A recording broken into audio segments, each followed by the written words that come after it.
This segment is brought to you by 123 Digital Limited, your online and offline strategist.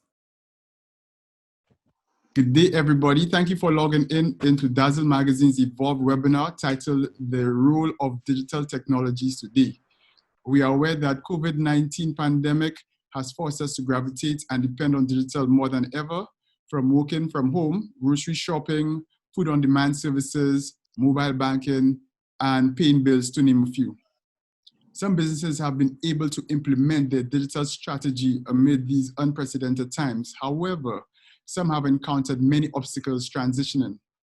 With that said, our discussion today will focus on business continuity using digital and how to take advantage of technology to gain the competitive advantage. Our panelists today are ready to share their wealth of knowledge on the topic, the role of digital technology today. So ladies and gentlemen, without further ado, in no particular order, I'd like to introduce my panel. Shelton Flash, B2B Director at Cable and Wireless Business. Martin Hanna, CEO of Penny Pinch Inc.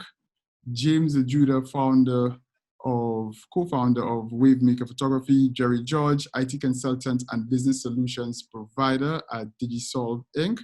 And last but not least, I'm the only female on our panel, Mrs. Teriba Du Nascimento, founder of Membet. Panelists, attendees, welcome. So the way we're going to do this is basically it's just a question and answer. We have, after every round of questioning, we'll open it up to the attendees to ask questions, because I know for sure that some people may not be able to stay the entire 2 hours. So they'll have an opportunity to interact, right? So as I said, without any particular order, James, can you introduce yourself?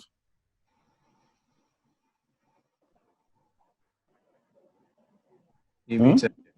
Yeah, just introduce yourself. Let us know what you do. Yeah, hi, I'm James Judah. I'm co-founder of Wavemaker Photography. Oh, gosh. Association of Professional Photographers. Live photography and also involved in social media marketing.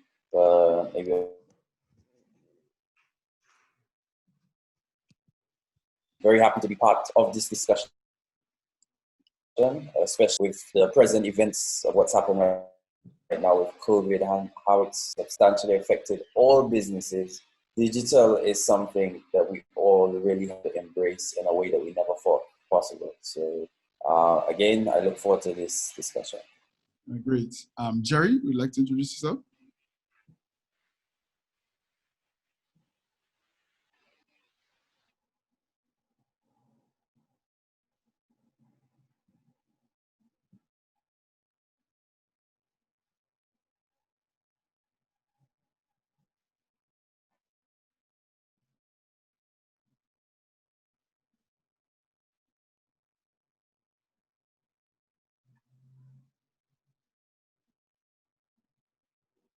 Jerry, we unfortunately can't hear you. Do that again, Jerry. I thought it was I don't believe your headset is connected. Okay, can you hear me now? No. Okay, yes. Jerry George, I have been an ICT practitioner for the past, I guess, 30 years. A business solutions provider offering technological solutions. I have also been a regulator in the telecom space since 2011, and I happen to be the current president of the St. Lucia ICT Association. All right. Thank you, Jerry. Martin? Hi, my name is Martin Hanna. I am the CEO and founder of Penny Pinch. We are a digital ecosystem that engages businesses in the retail industry. And I am happy to mesh and discuss on the digitization of technology on this panel discussion. Great. Shelton?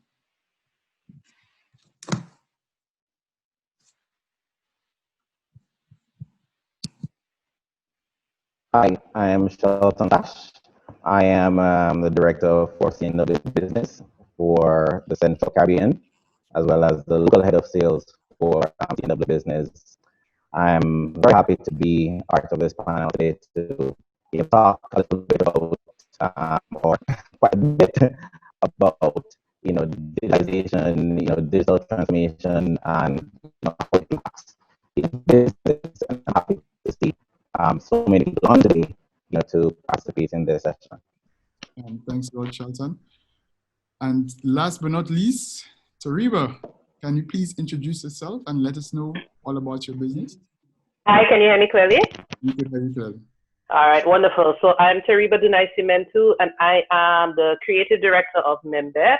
And if you don't know Membet, then maybe you're not fashion conscious or you're living under a rock, because we are a fashion design company, and we specialize in handmade bags and other accessories.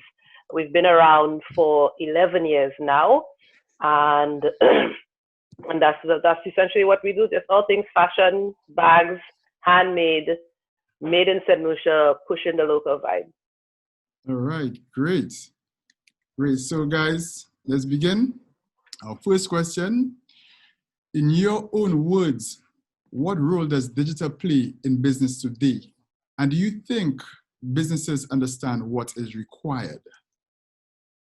So basically, what I'm asking is that, during this pandemic, right, we've been hearing the word, okay, we need to move into digital to be basically competitive, right, to most likely to sustain, right? However, I believe that many people don't understand what going digital fully means. So, Jerry, we'll start with you. Right, in your own words, what role does digital play in business today? And do you think businesses understand what is required? Okay, digital and the associated technologies is really the natural evolution of business processes. As we become more technologically engaged, involved, and connected, this is the natural progression. And some businesses and industries are much further ahead than others along this path. However, all businesses will eventually need to have some aspect of digital processing as part of their standard operating procedures, whether it be within marketing or customer engagement, sales or the processing, payments, logistics, customer service, or even back office processing. Some businesses may not really understand what it means, and they may be looking at it as a catchphrase and thinking of it differently. But at the very end, digital is simply digital processing, and it can affect different areas. It can impact different areas of the business at different levels. Okay, great, thank you. All right, Shelton.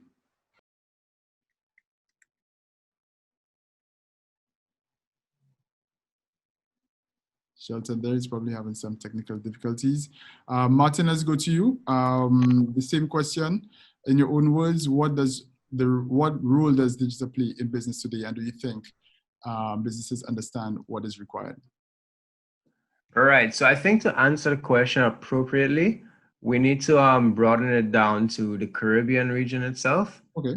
And in terms of the Caribbean, we're a bit backwards in terms of we haven't reached to that level of digital. And it has shown up to this day that it is a critical role as a business to engage in the digital aspect. And as Jerry said, whether it be for the payments, the logistics, marketing, and whatnot. So through these times, it has been a clear objective that yes, digital is a required role today. And in terms of do businesses understand what is required? Mm-hmm. The answer is no. It's a bit tricky getting the entire business, especially in the Caribbean where it's usually done on the traditional way of doing things. To get to an entire digital ecosystem, there's a lot required. And that's why there are people like entrepreneurs that are providing solutions to help businesses get digital. Okay, great. Shelton, are you back with us? Yes, I'm here. Can you hear me clearly? I could hear you loud and clear now. Right. Did you hear the question? Would you like me to repeat? Yeah, repeat, please. All right. So in your own words, what role does digital play in business today? And do you think businesses actually understand what is required? Wow, digital. It's a very broad term, right? Digitization, digital transformation, digital. But I think, as Martin said, we kind of have to zoom in a bit, right? To be able to properly answer that question. Some businesses can operate without digitization. As we know, there are quite a businesses that do, and there are some that would adopt it, right? I would say, digitization or digital transformation is important in that it broadens reach, right? Any business that has gone with a digital transformation strategy, can tell you of the benefits in terms of profitability and reach, and also for their clients and their customers, that level of convenience as well. Do businesses understand what it takes? I would say yes and no. I don't think any business really truly understand 100% what it takes, unless you've really gone through that transformation process. And even when you have, there's still some things that you have not learned. So I believe that this is a very good start, and this is a very good discussion around some of the things that we can do from a digitization perspective.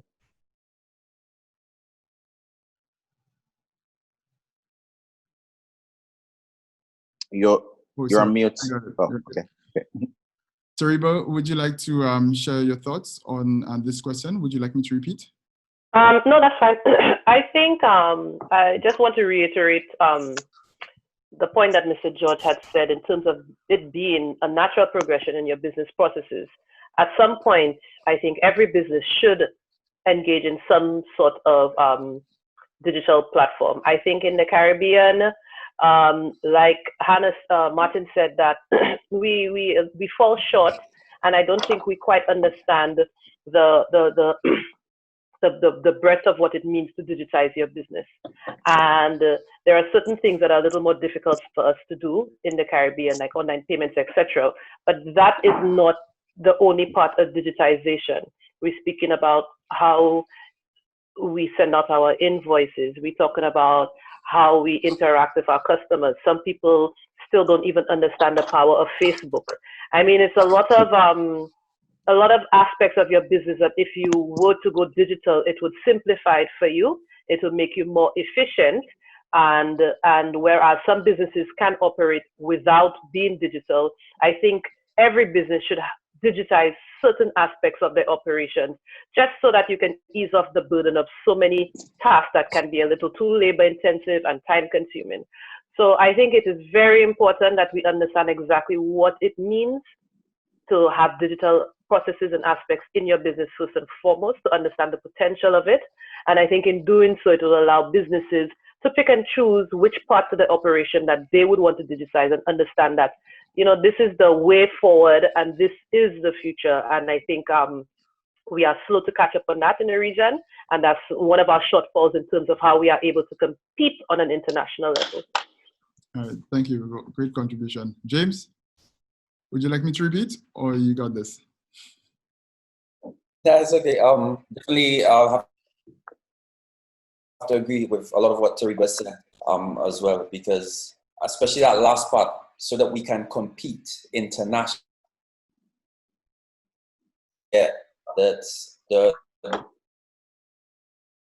age, social media, it has somewhat leveled the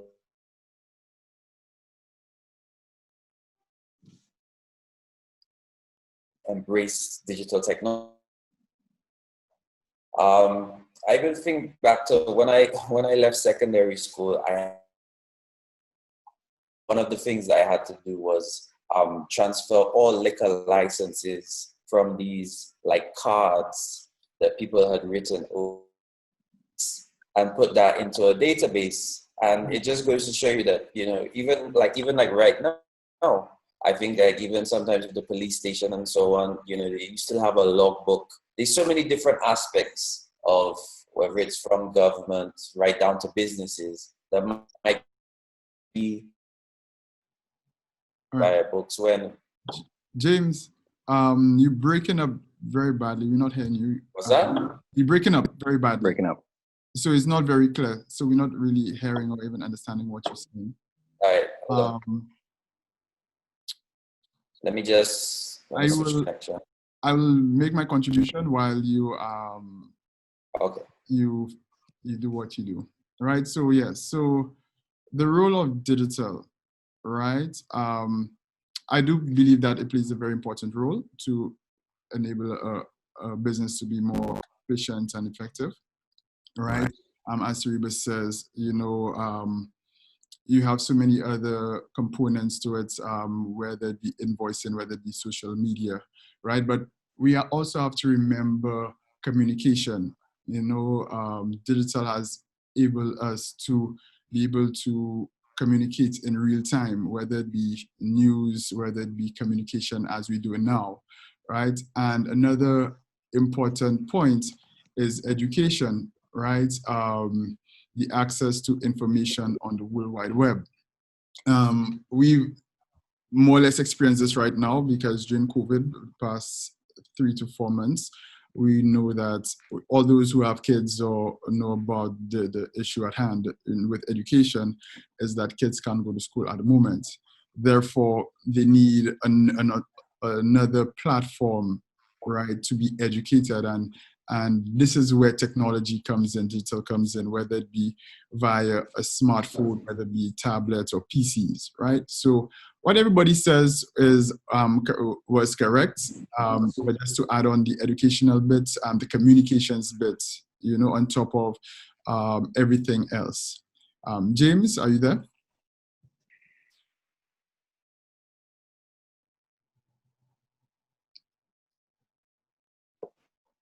James?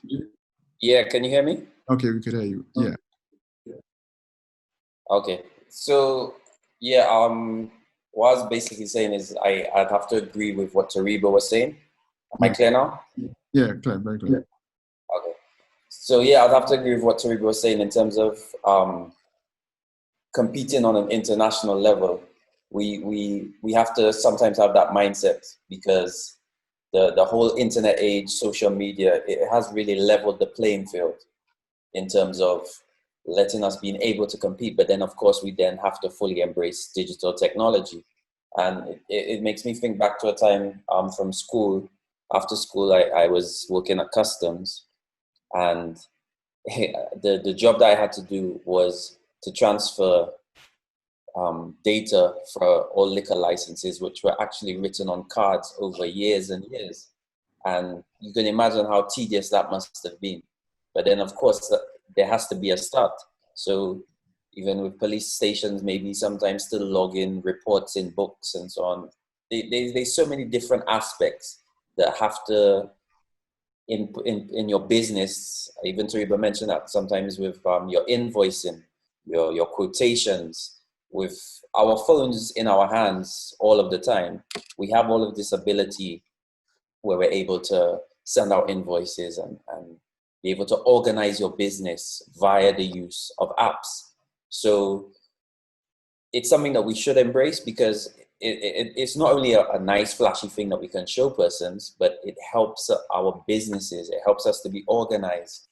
It helps us to be able to pull up data anytime that we need it. So it is something that is really essential that probably isn't being utilized in the best way possible in St. Lucia, but having this discussion, hopefully, it will encourage persons that maybe in your business, if you thought that you couldn't go digital, then maybe now is the time to really see, especially with this pandemic, what can I do to help make my business start to go digital? Yes, good points, especially with the ticketing with the police officers, walking around with books and stuff like that. And even the entry, it is a tedious process. I think that process is a turn-off for some, right? Hence the reason they haven't digitized the company, because again, in order for you to do that, someone needs to be assigned to that job. Most likely that person has other obligations. and just thinking of hiring somebody else just to do that. People look at basically financing, and they may think that it is an additional expense, which I've always heard when it comes to digital. If you even right down to social media marketing, many businesses don't like to invest in those resources. So, and as Martin said, coming back to the Caribbean, it's basically our mindset, our culture. We literally do things what our people before us did, so it's just a continuation of the traditional way of doing things, Yeah. So we have a question here, right, which I'd like to read, right? I don't know if it's a question, but someone just popped something up, right? Well, there is a need for systemic digitization. Each business leader can take the initiative to start on their own. My dentist in Castries already fully utilizes digital bookings and recording. So it starts with each business owner taking the initiative. And that is correct, Again, we have to do it in baby steps. We may not be, baby steps and also in phases. I do believe that even entering your data on your computer makes your business model a lot more efficient. You don't necessarily have to.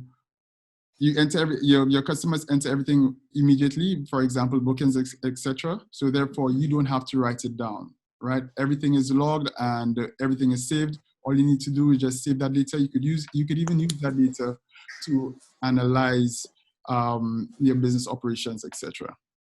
Does anybody else have any comments on this question? Yeah, I think I want to zoom in a little bit on that comment, and that's it's very important that individuals realize that you don't have to go 100% digitization, and there's really nothing called 100% digitization, right? Because it continues to evolve. But it's important that businesses realize that you can digitize in phase, you can transform in phases. So, and you can transform different aspects of your business, right? For example, let's take a look at a local organization, T-Banan, right?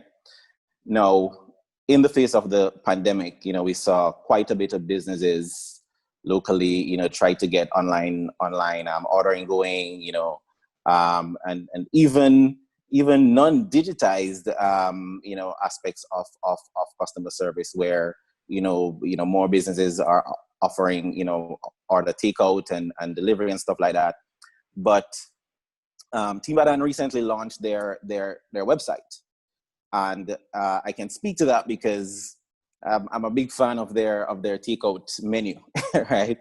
And so they recently launched their website, and on Friday I decided I didn't want to cook and I didn't want to go out, so I lay there in my bed and I went on. I saw what's on the menu, and I ordered.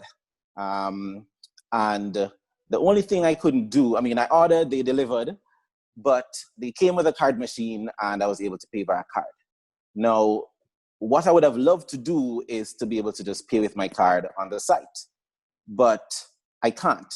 And I understand that, that's a next step in the process. But what they did was to start something, something good. What they did was to start somewhere, because now, I know about it. I'm now posting it and hashtagging it, and people are seeing it, and so other persons are going on to order their takeout. Now, they're now working on the e-commerce aspect of the website, and that will be launched. But it just shows you that there is some benefits to going with just a small bit at a time, to biting what you can take without going into the full gamut of digitization and digital transformation. All right, great. Okay, so people ask similar questions right now, right? I'll just read one statement first. An important part of digital evolution is internet, specifically its quality, accessibility, and consistency. How do we improve on that to truly take advantage and being our digital evolution, right? So anybody would like to answer that question? Jerry? I want to actually touch on Anake's comment, the previous comment with regards to companies choosing to go digital. Okay. One of the limitations is that they look at the potential costs, the cost of hiring digital expertise, setting up the website, and so on. And they look at the costs and focus on those costs rather than looking at the benefits, the potential benefits, and even the cost savings. So sometimes they don't even really evaluate the cost savings. They just look at the additional costs and figure, okay, that's expensive. What I have is currently working. Let me keep with it. And until they're pushed or driven from their area of comfort, say another competitor comes in and does it faster, better, cheaper, then they're not pushed to move. And so that responsibility, I guess, will go to the IT fraternity. We have to engage those business owners and educate them sufficiently on those matters so that they see it not just as spending money, but as beneficial to their businesses. With regards to the issue of the connectivity, I think in the most recent years, probably the last, say, at least three to 4 years, we've had fairly decent connectivity. Yes, some of the providers have had some problems sometimes, but in general and overall, I think our connectivity is fairly decent. And lately, we're seeing some amazing prices. I mean, Shelton Wood is probably the one to really talk about that more so, but we see amazing prices that makes things very possible, where a business can have a decent internet connection today and do business online, or access things online without huge costs and without major bandwidth issues. So I think we're getting there, and we're probably close enough that we don't have to worry about that so much.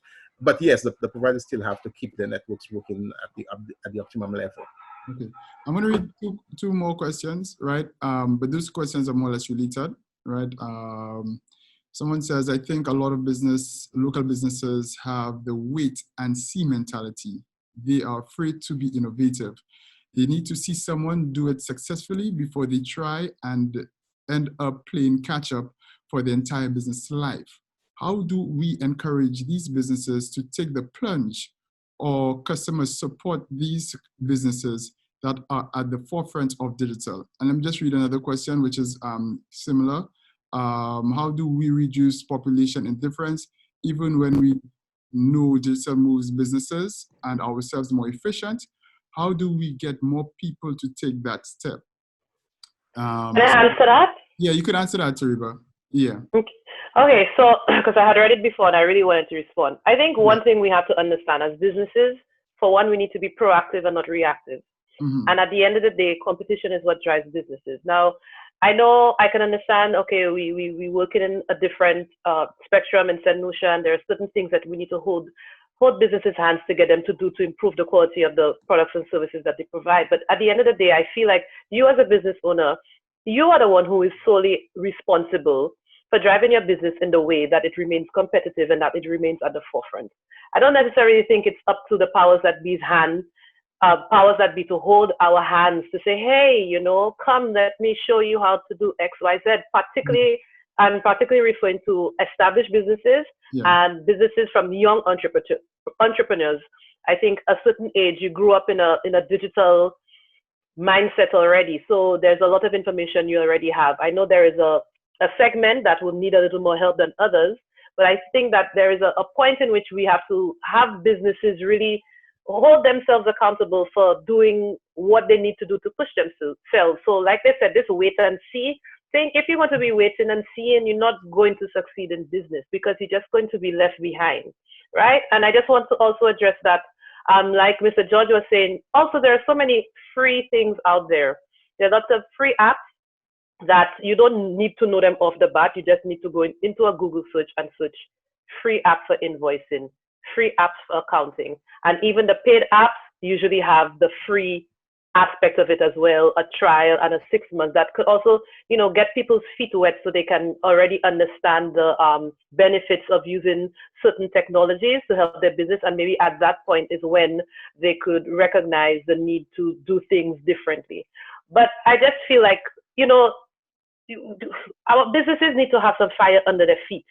Okay. And I do not think that there is a major indifference in St. Lucia, like the person questioned, because we have had a website for a very long time. And for the majority of time, only now COVID has skewed it, but the majority of people who were purchasing from the Membed website were locals who just could not be bothered to come into Castries and go into my store. So they will order online and get it delivered. And that goes to show that the indifference is not as big as we think it is. I think I had gone to a presentation and I saw that in the OECS, St. Lucians use Amazon the most. So we know how to do it. We are very well aware of how to interact digitally with companies outside of St. Lucia. I just feel like the companies in St. Lucia are not offering enough of that option so that the St. Lucians would jump on that bandwagon. And then when you look at how COVID changed a lot of things and supermarkets were doing online ordering, look at how well that was received. All these delivery companies, look at how well that was received. So I feel like people are thinking that Lucians don't want to do it. We have made the assumption on behalf of St. Lucians. What we are not doing is listening to what St. Lucians want. They don't want to come to Castries. They want their things delivered. There's a lot of traffic these days. They don't want to stick in traffic. Whatever they can do from the comfort of their home, they would prefer to do it. And we are the ones who are not responding to that efficiently and quickly and in the way that the customer base requires from us. Yeah, just to add on your point, yes, of course, solutions, we do use the internet to purchase stuff. Right. We have successful courier companies such as ZP Freight, Aeropost, etc. Everybody's buying things online because it's very convenient and it can be cheaper, right? But to go back onto the statement you made about Massy and all the deliveries and everybody more or less gravitating to it, where is it now? I need to ask you that. It no longer exists.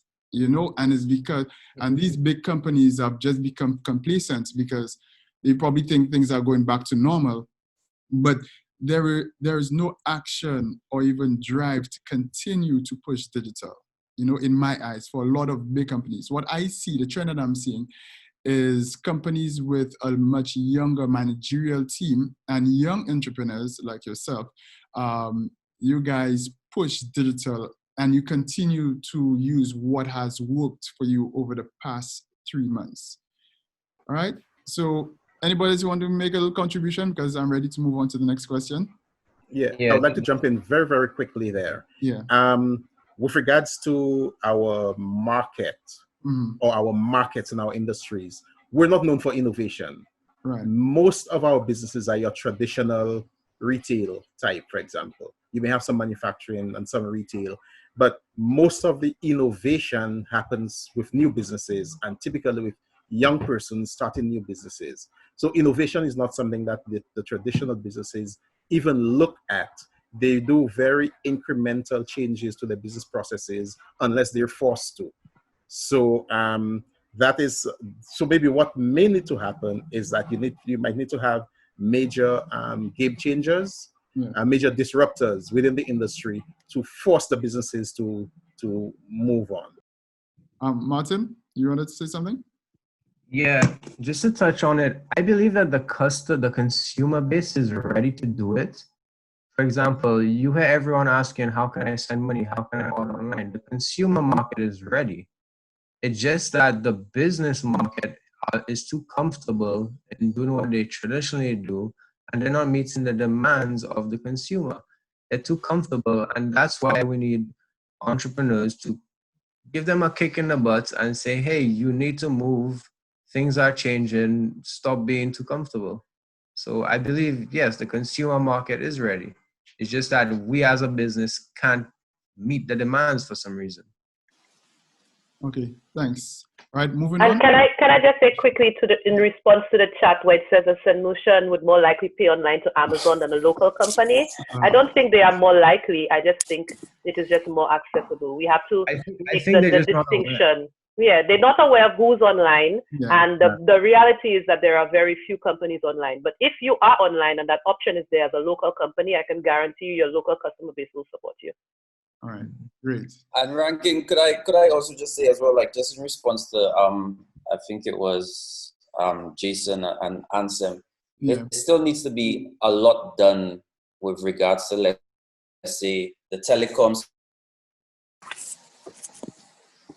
for these services to those to really bridge the gap of indifference, you know, to really show these persons, let's say the farmers, for instance, to show them exactly, you know, what utilizing digital technology in your business, in your small business, in your farming or whatever, like there needs to be something done on a larger level, like targeted for them to show them how important it is. Because at the moment, you know, what we really do see is, yeah, we need data, you know, for us to send our messages and so on. And yeah, that's important. But then to actually get down to the nitty gritty and show the benefits and get some of these stories of persons, how it's benefited. Tabby's been that perfect example with her small business.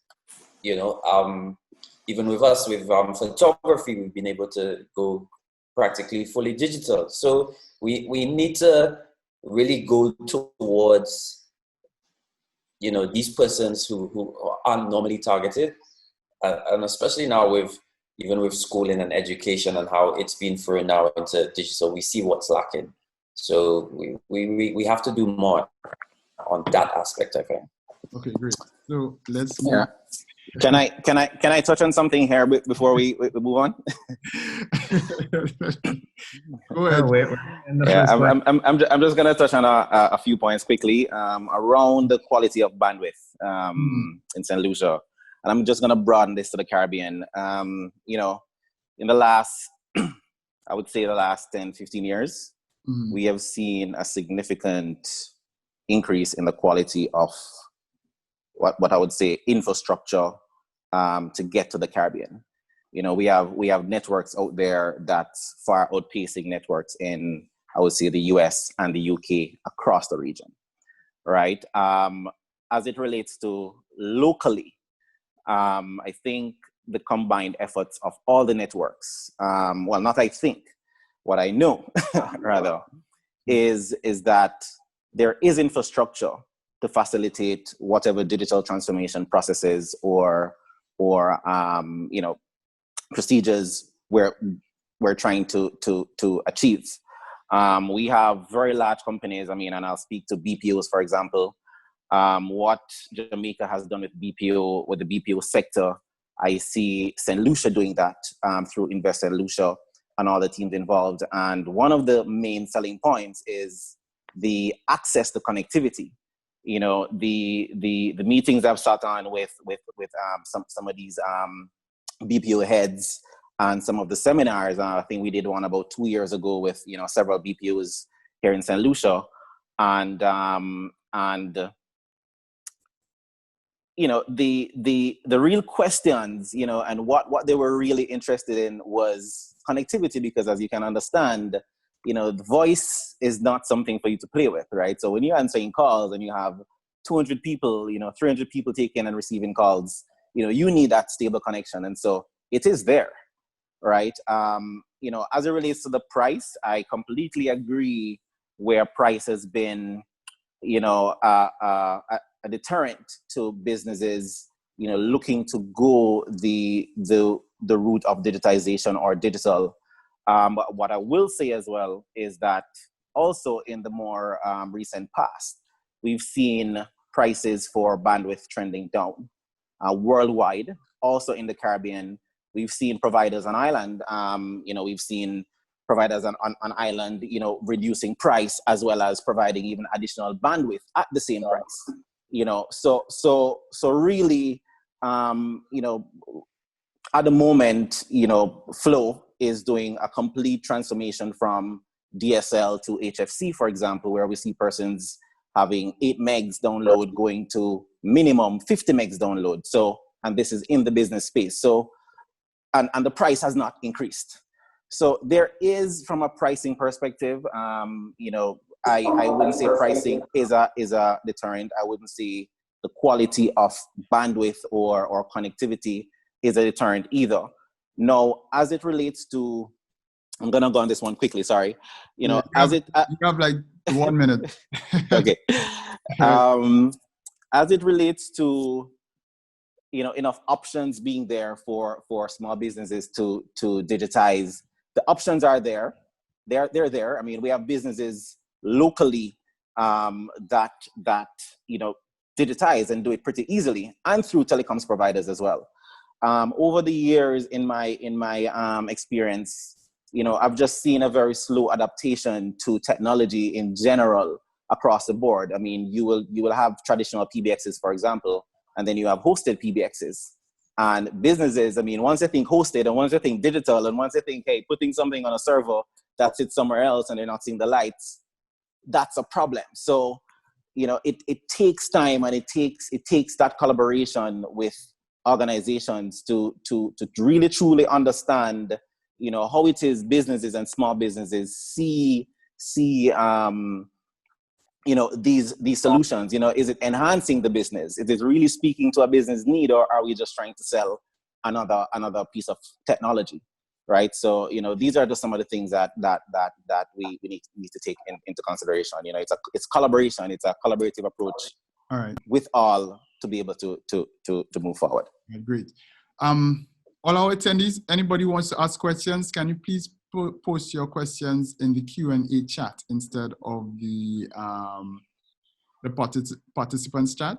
Just do it in the Q&A so that I'll be able to read it properly, or even better.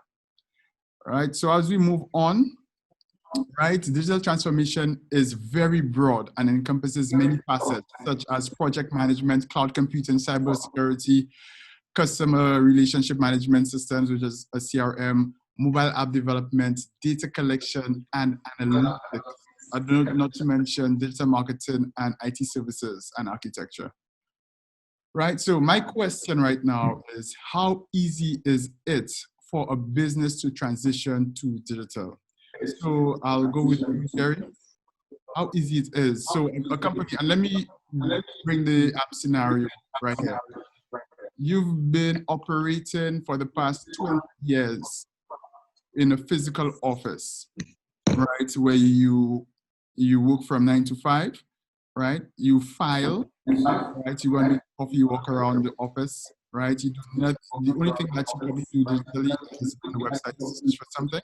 But now COVID has just appeared from nowhere, right? And you are forced to work from home, right? Or your business model has to change, right? So how easy it is for a business now who've been operating traditionally for all those years to transition to digital? Yeah, I'll start off. Okay.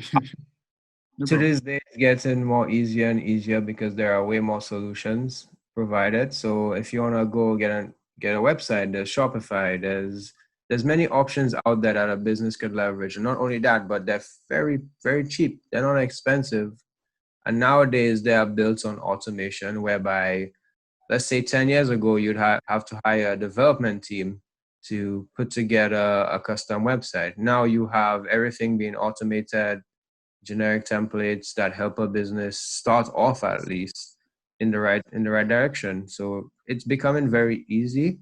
The only thing that's a bit difficult, and everyone would agree, would be the payment sector in the Caribbean, and that has been a pain point for forever, really.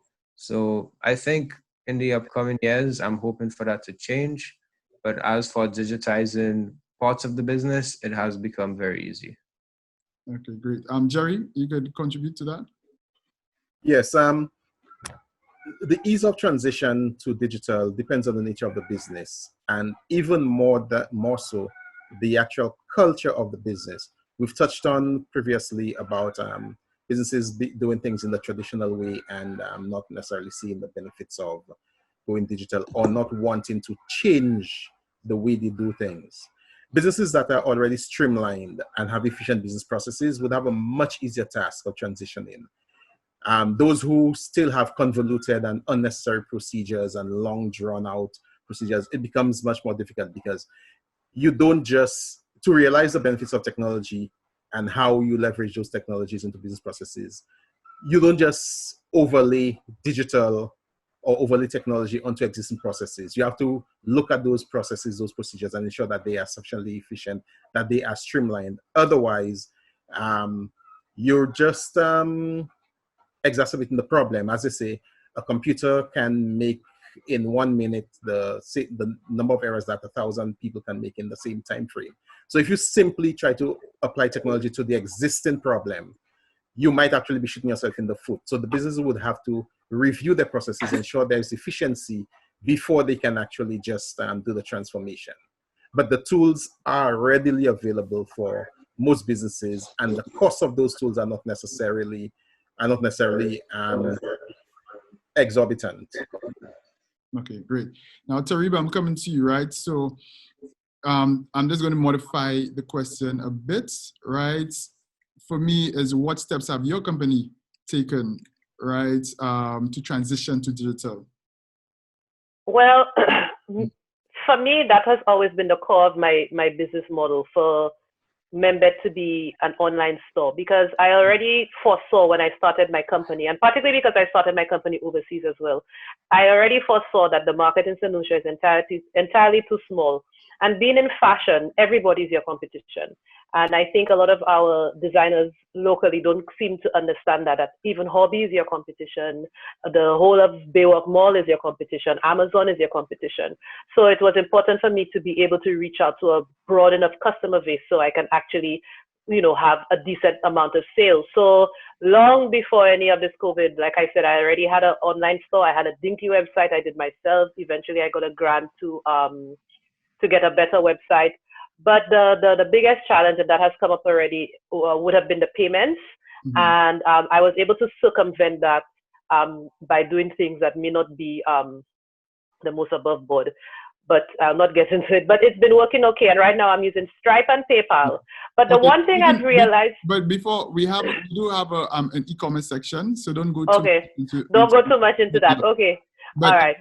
Like, how easy was it? Because you said like you had already foreseen that, right? Yeah, I had already foreseen it. So I think initially it was not too difficult. It was not too difficult. And like some people may know that I'm actually in the US right now, and I'm running my business from the US. So what I had to do was to digitize a lot of processes within the store, like use an app so that they can record the payments, so that at the end of the day, I can get all sales right onto my phone via email, and that's a free app.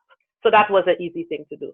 Another thing that to make sure that the staff have working cell phones with data plans, and anything any customer emailed me that I could just WhatsApp it to them, I would say contact the supervisor, and just using just basic WhatsApp to conduct business has been fantastic for us in the store, because sometimes, especially now, people don't want to go into town, so people can just see what is in the store. Also, in terms of using MailChimp to reach out to my customers, that was also a seamless process. Record the email addresses and send out email blasts when I want to manage my customer relationship. So I used very, very simple things that did not cost me anything, right? It has freed up a lot of my time. It has made things a lot easier and a lot simpler, and it has allowed the staff to be able to focus more on the production aspect, and it has minimized the amount of time that we spend on administrative aspects. Okay, great. James, would you like to contribute? Again, how easy it is to transition? And for me, basically, how easy was it for you as a photographer to transition into digital? From the get-go, I think we made it our obligation to make sure that we were digital. So much so, I mean, especially with times hard right now, when you want to see who owes you, it's good to be able to just open an app and see. And right now, I can go back as far as 2015 and see if there's any outstanding invoices, that persons haven't paid. And that was really from day one. And again, that app, I got it on the App Store for free. So again, depending on what phone you may be using, it might be a different app. But again, that app was free. Of course, with some of these apps, if you want it to do a little bit more, you know, you want to brand it with your watermark or your logo, sometimes you might have to pay an extra fee and so on, but this can be done. With regards to our photos as well, everything is on a cloud. Everything is on a cloud. So you have different options like Dropbox, like Google Drive. All of these things you can utilize. And the good thing about it as well is that they normally start with a minimum. So it doesn't just have to be photos. It could be your own files, whatever it may be that you might want to share, your marketing campaigns, or you want to share with different persons. You can upload all of that to some of these sites. And the good thing is it gives you a certain amount of storage for free. But of course, now because of the amount that we have, we will pay an extra fee per month because we have over like 2 terabytes or something that we're using. Mm-hmm. So there's different apps for different things. Some of them you might need subscriptions. Like for instance, with our editing photos, we'd use Adobe. Adobe also gives you cloud space. But of course, with that, you pay a yearly fee. And then of course, just like with what Tariba alluded to as well, our websites, we were able to do them ourselves. Any business right now in St. Lucia, you can use something like Wix, like Squarespace, to do a basic website, just to have a presence, an international presence. And that's what we always have to realize, that it's not just a local presence. We're looking for an international presence. And if you want your business to have that, try some of these websites out. It's basically just a template. You just, drag across your photos. And if you're looking for that basic website to really showcase your portfolio, your business, it's possible. So there are quite a few options, and it really did work well for us. Okay, great. Shelton?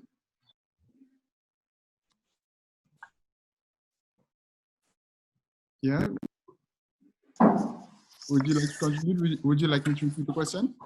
No, I'm good. Boy, that question is loaded though. Because, right. Again, it's really what aspect of digitization you're looking at. As you started off the question, digitization, has quite a bit of aspects there, and really how far you are along the game as well. Do you have any form of digitization going on, or are you strictly paper-based? Now, in terms of the ease, from a small business perspective, I will agree with James and Tariba in that, it's actually pretty simple if you want to start. There are free tools out there. There are free website tools, as James mentioned. I recently bought a domain last year, right? And in buying the domain, I realized, I can sign up to get a free tool for 30 days to build a website. So I built the website. I built the website with the content I had in approximately 2 days, right? And I'm not a programmer. I despise programming, right? I studied IT in university, and the day I didn't have to do programming, I opted out, right? And I built my website from scratch, drag and drop. Templates are there. It's fairly easy. I've done outside of CNW and in a former life, I've done quite a bit of selling as well. I started a sock business back in Jamaica in quite a while back, right? Selling socks. That's when colored socks started started being a thing, and that's how I sold. It was via, there was no local feel, there was no face-to-face. It was really all social media. I would say 90% of my sales came from social media, right? Came from Instagram, right? And so, there are tools out there for payment. There was no sort of website, so to speak. But what I did was to use, you have PayPal. Use PayPal online. You send an invoice. they click it, put their credit card information in, and it's paid. If I'm even there with the client handing over the product, I can literally send that to them right there. They get it, they pay right there, and I hand them. So these are some of the things that you can do. You don't have to go through the banks, for example, to get a card machine. There are things that you can do to get around it. For your accounting, QuickBooks online, QuickBooks app. I was speaking to a friend recently. She's in finance, and she's like, when people tell me that they're going to school to do accounts, I tell them, why are you going to do accounts? Apps do accounting, and so you don't have to think anymore that it's this difficult task. There are tools, and if you simply go to Google and you search, it is there. Best believe it is out there. I did a social media management course last year, spent about $10 on it, right? And I learned so much to also be able to launch to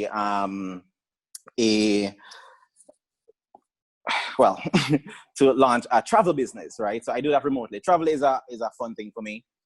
People ask me about travel and destinations all the time, so I decided to monetize it, right? And that's all I do. I have a website, it's up, you can visit it.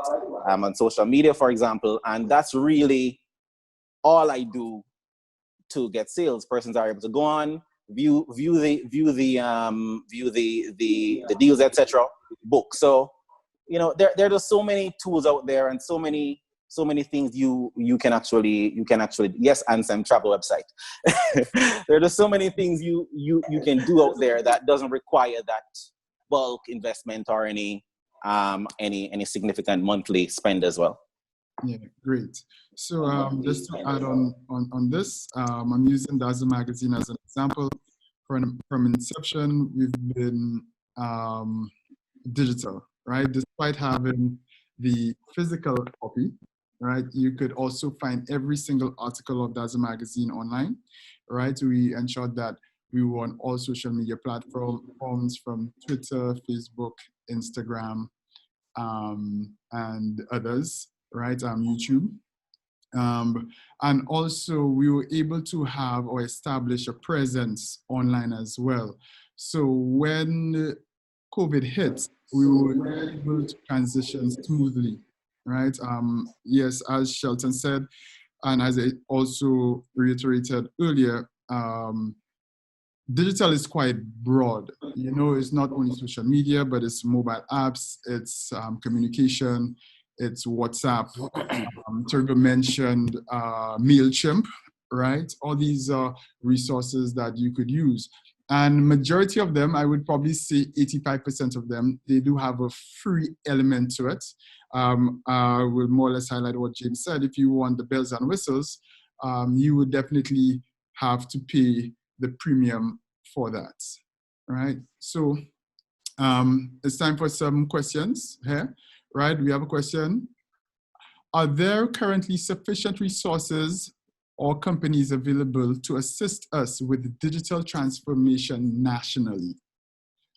Right, who would like to answer that first? I'd like to barge in. All right, let's go. As one of the core elements of Penny Pinch is to digitize the retail sector. And how we do that is we provide a digital payment solution as well as a digital loyalty solution that allows businesses to engage with customers. So one of our solutions helps businesses, any business, small or big, to accept digital payments through their phone, as well as engage customers through different savings products like cashback, rewards, and discounts. So this is one of the solutions that will be coming out soon to the market, and we encourage any business of all sizes to partner with us. All right, great. Anybody else would like to contribute?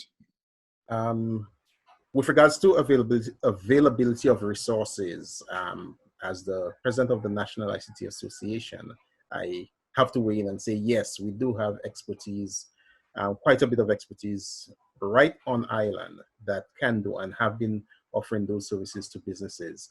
I wanted to weigh in just also on some of the related mentions that came up. Toriba mentioned, and a couple other persons have mentioned, there are lots of free apps available or free services available that lets persons start up very easily. Just a bit of caution though, if you're running your business, those services become critical business processes. So you should be prepared to ensure that there is longevity and resilience with those applications. Many of those free applications and free services are supported by ad revenue sometimes. And it sometimes happens that those services go away with no notice because it costs money to keep those running. And if you're not paying for the service, there is no guarantee that those services will be maintained for your benefit. So it's good to use for a startup, but businesses should always plan to move on to paid services so that they can ensure the longevity of those services that they're using to run their businesses. All right. Anybody else would like to make a contribution? All right, so I'll add my 2 cents again. Yes, there are companies here, for example, 123 Digital Limited, right? We basically consult all the time. We also provide courses. For some, we've worked with the St. Lucia Coalition of Services, trying to more or less educate individuals on how to go digital, even do small training sessions on social media as well. So even moving forward, I think that's something even Dazzle will also be doing. We'll also be offering courses so that individuals would understand, how to go digital, the various aspects of digital. So that's something that we're really looking forward to do in the near future. And when I mean near, within the next 2 months, right? Next question, it says, do you think the IT community has enough to translate how IT capabilities impact business KPIs and the bottom line, or how they can integrate into business processes?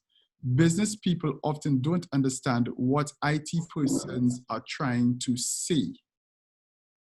Is that true, Shelton?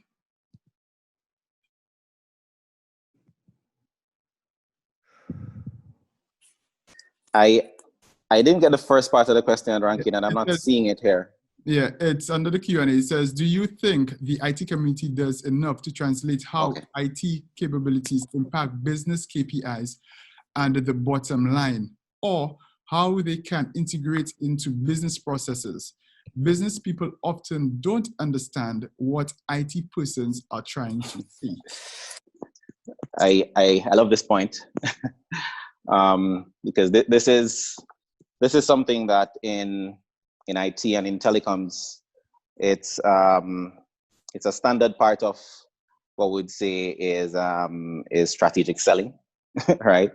And generally in terms of the approach to solutions in businesses, traditionally we would see, for example, organizations selling, a switch, a router, a box. I'm selling a PBX and you've sold it and you've left it, right? Left the customer with it, right? I think over the years the conversation has shifted, and I mean it's not there. There's still a bit of learning there, but the conversation has shifted from just solving IT solutions to solving business solutions, right?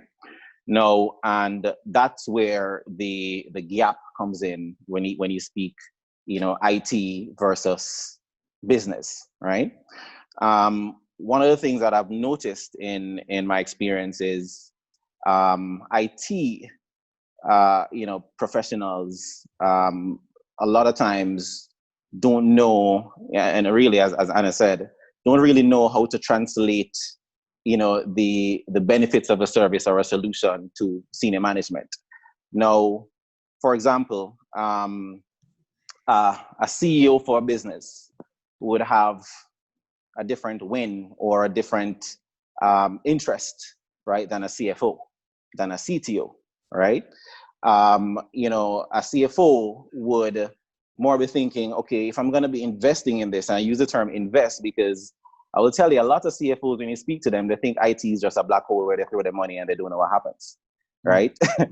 and so, you know, they really see IT as a cost center versus somewhere where innovation lies. And so I think from a communications perspective in IT, you know, being able to communicate those business values, I think it's important that as IT professionals, we understand what the benefits, you know, how it is, what we offer, or how it is what we put in place impacts the business. So is it going to enhance customer service, right?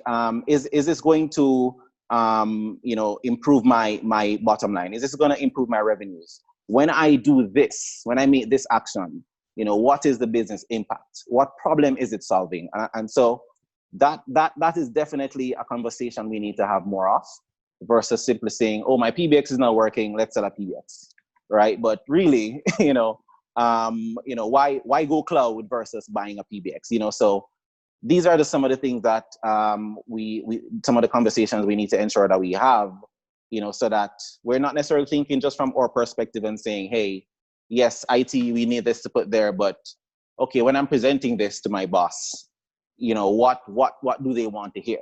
You know, how do I explain this to them in a way that they understand it from a business perspective? Yeah. To add to that, IT is a very broad field. Within IT, you have programmers, you have developers, you have database analysts, you have technicians, you have a whole range of persons who may not necessarily even understand the business processes. However, you also have persons at the let me see, how will I put it? You also have IT persons who operate at the business level. And those persons are usually the ones who can translate the IT language, the tech language, into business speak. So as Shelton was saying, to be able to talk about return on investment, to talk about cost savings, to talk about productivity enhancements, and so on. So the guy who comes in to sell your PBX or to promote a PBX or install your PBX may not be able to effectively tell you how that PBX will impact your business. But a salesperson should be able to do that. Okay, and that salesperson could be just a pure salesperson, but could also be an IT professional who is doing sales of technology. In fact, it's one of the things that I very early on started to promote from within my own business, Digitize, where I said, we don't sell technology, we sell solutions, business solutions.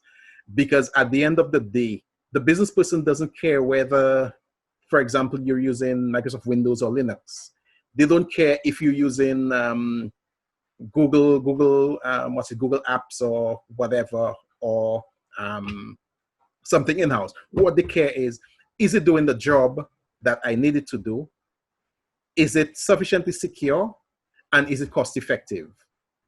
And that is business speak. That is not technology speak. That is not strictly IT speak. And we see those mistakes being made many times, especially when businesses advertise job openings, and they want IT personnel, but they tend to just throw in all the technical stuff. They want someone with a computer science degree who would operate at the business level, and that person is not always well suited or properly suited to operate at that level. And so you get the issue where the IT person speaks one language, the business person speaks a different language, and the two never understand each other. All right, great. So, Tariba, right, with just adding to that question, right, did an IT personnel reach out to you to try to convince you to go digital? What was the deciding factor? Did you do it on your own? Did you do your own research? Was there a forum in St. Lucia or somewhere that like you listened to or you attended that more or less encouraged you to go digital? No, I think the biggest factor for me is that I never really wanted to have a storefront. I didn't want to have to directly deal with clients. Like I said, that was just how I had defined my business model from inception.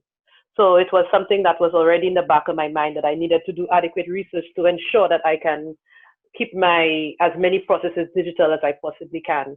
I think also just me, starting overseas, living around the world, traveling and stuff, I just realized the benefits of a certain level of connectivity that you can have on the digital platforms.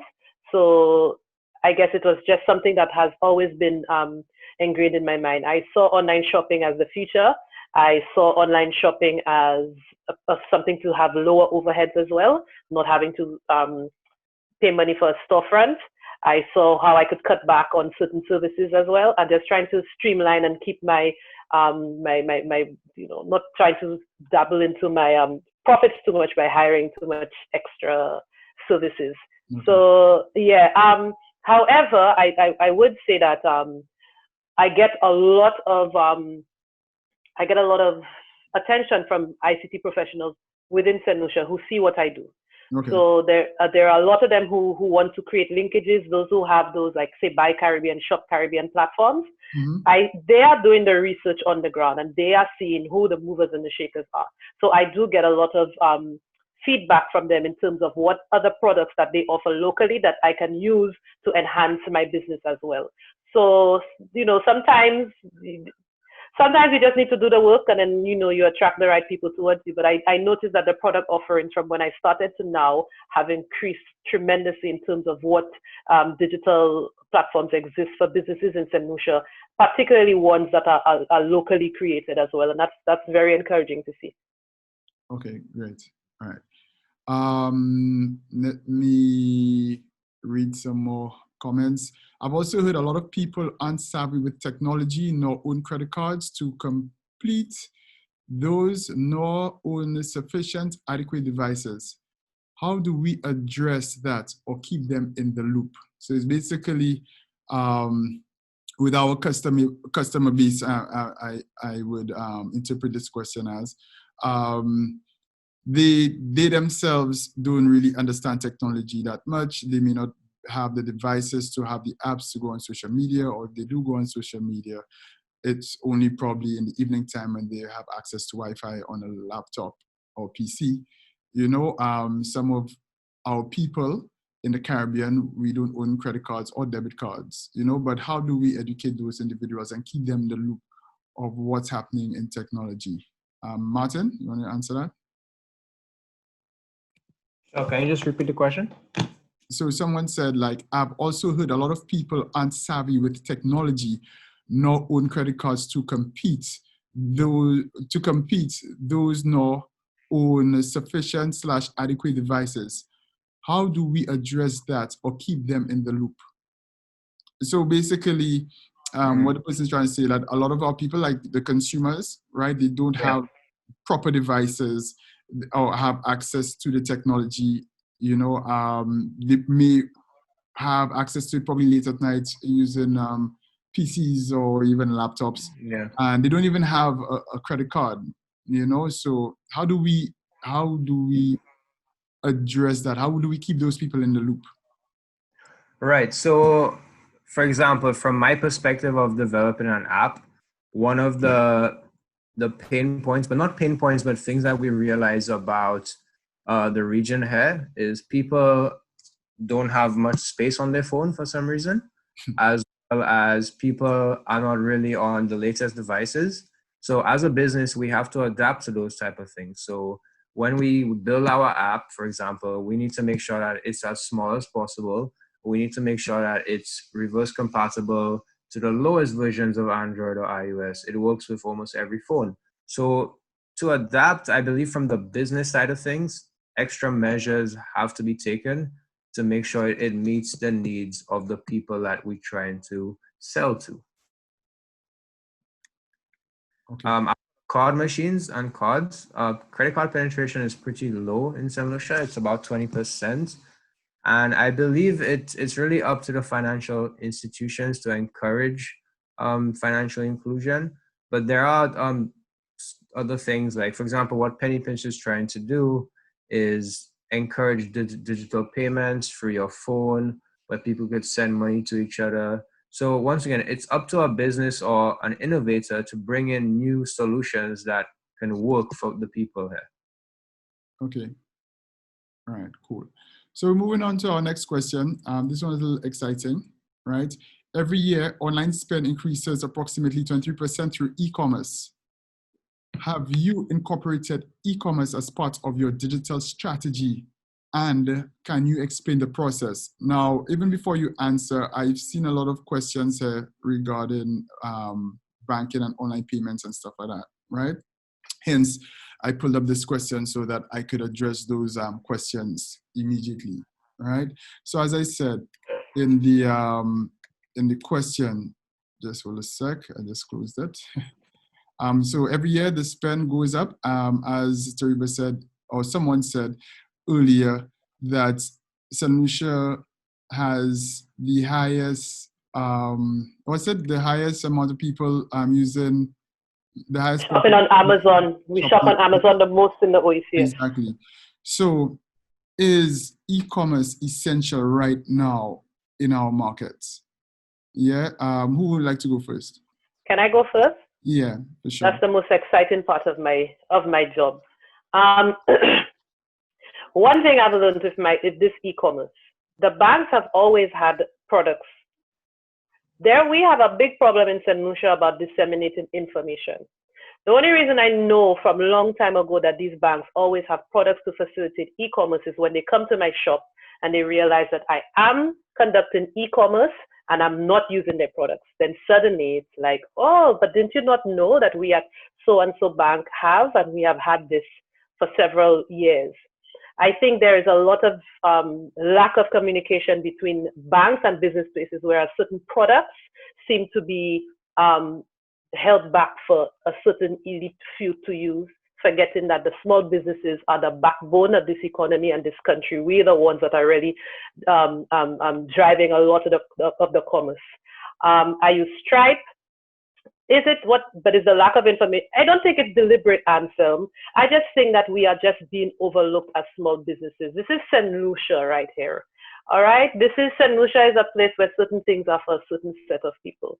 Okay, because at the end of the day, if it's about risk, if you came into my store and you see me using it, you don't consider me risky. You just see me as a potential lost client, and you have not even stopped to consider the possible risk of not reaching out to me in the first place.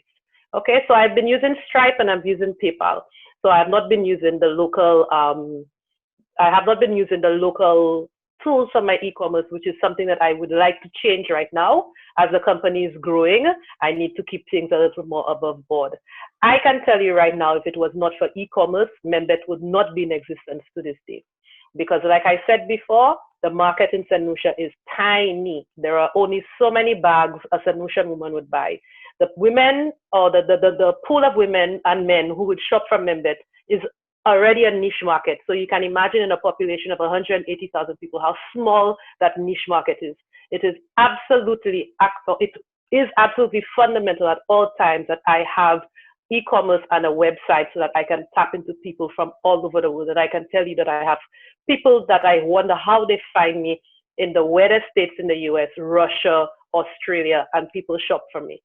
And like I said before, in fashion, everybody is our competition. Amazon is our competition, Hobby is our competition, all these local stores, Access, they're all your competition. And if you don't recognize that, you're not going to live until you're 50, 55, 60 and be able to build your house, selling your designs. And I think when I look at my industry, I notice a lot of people trying to pivot and trying to get on to e-commerce and a website to sell their products, because a lot of us relied very heavily on the tourism industry. A lot of us sold a lot in the hotel gift stores. And in the absence of that, you found a lot of people have lost a significant amount of revenue. Okay. And so now is the time that everybody are realizing, okay, I need this other outlet. But I think in terms of commerce, when you're in manufacturing and you have hard products to sell, I think you absolutely need to be looking at selling online and e-commerce. Now, I just want to say quickly, I saw Safia had asked about the shipping. Now, shipping poses an issue, which is a different topic, but I'm only going to speak about it because Safia raised the question. For me, bags are light, so I don't have an issue. Right now, for me, the most efficient and cost-effective has always been the General Post Office, and they are extremely good. You get a tracking number, and you can track it on on USPS, I have no issues. But people who do like the cosmetics and the body butters and the items are a little heavier, they are having a dusty time pricing their products to make it competitive, because you find sometimes the shipping is heavier than the actual package. So this is actually a major gap. So as much as we can have the e-commerce, we can have the website, we can have the platform, we can have the credit card information, we can take it and sell it. If you cannot get your products outside of solution, then there's actually no point. So I think that these are two things that need to be working hand in hand in terms of finding a way for it to be very cost effective for small businesses to export. Okay, and when I say small, I'm talking about those of us who cannot fill the container.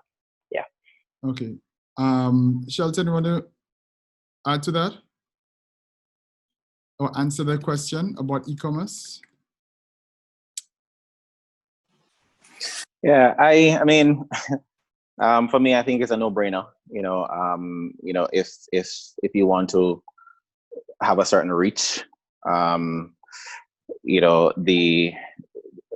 just being offline and doing things as normal will not get you the results you'd want business-wise.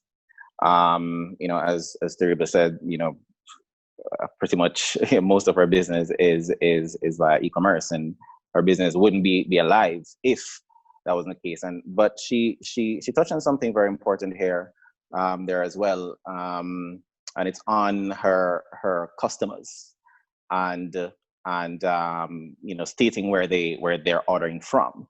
And so again, it's very important that with any platform or digital platform or any e-commerce platform, you are able to identify who it is you are going after. And it comes back to the question, Safia, I believe it was Safia that asked, for persons who don't have that connectivity or that phone, or how do we keep them informed? How do they know what's going on? And so it's very important. Again, just a reminder that for any digital strategy, it has to include, it has to include people, right? And you must be able to identify who you're going after. Are you going after persons online, or are you going after persons who don't have access to that platform? And if it's both, how it is you're going to make that happen? Is it going to be via TV or via radio? Regular flyers. How do you make it happen? So, but to sum up, I would say definitely e-commerce is should be a part of any business that wants to be able to expand, that wants to be able to expand quickly, right, as well. Because if you already have a platform and you need to add anything else to that platform, you need to add any other feature set to that platform, I guess it's also fairly easier for you to make that happen. But yeah, generally I think e-commerce is just doing any business digitally or online, as long as it's in a safe manner. Mm-hmm. I endorse it. Yeah.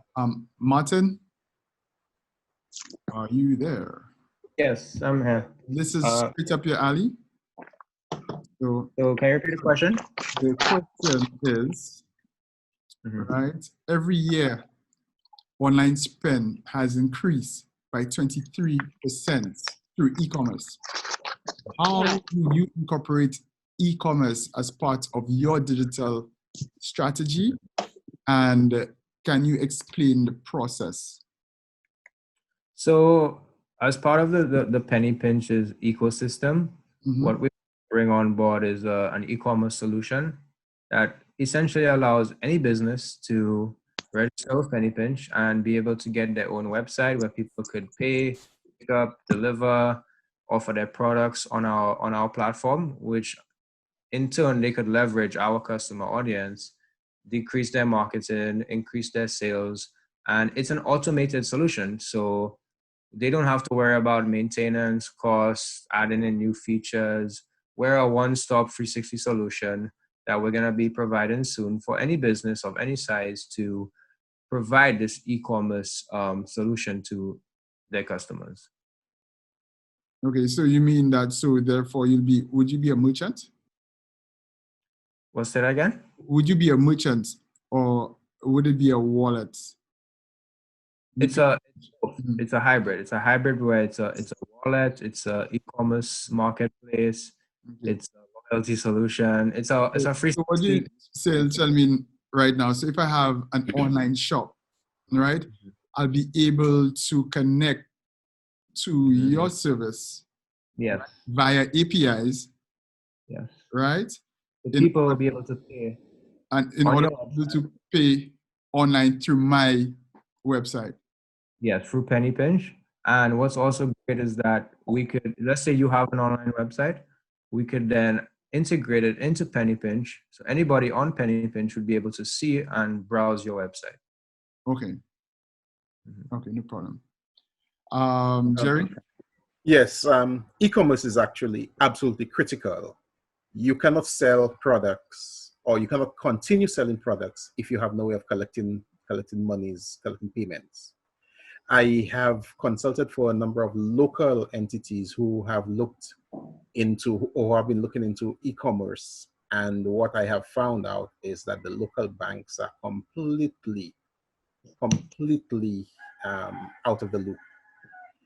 Some of them, they offer or they claim to offer the services, but most times it's just a repackaged service from Authorize.net or one of those external entities.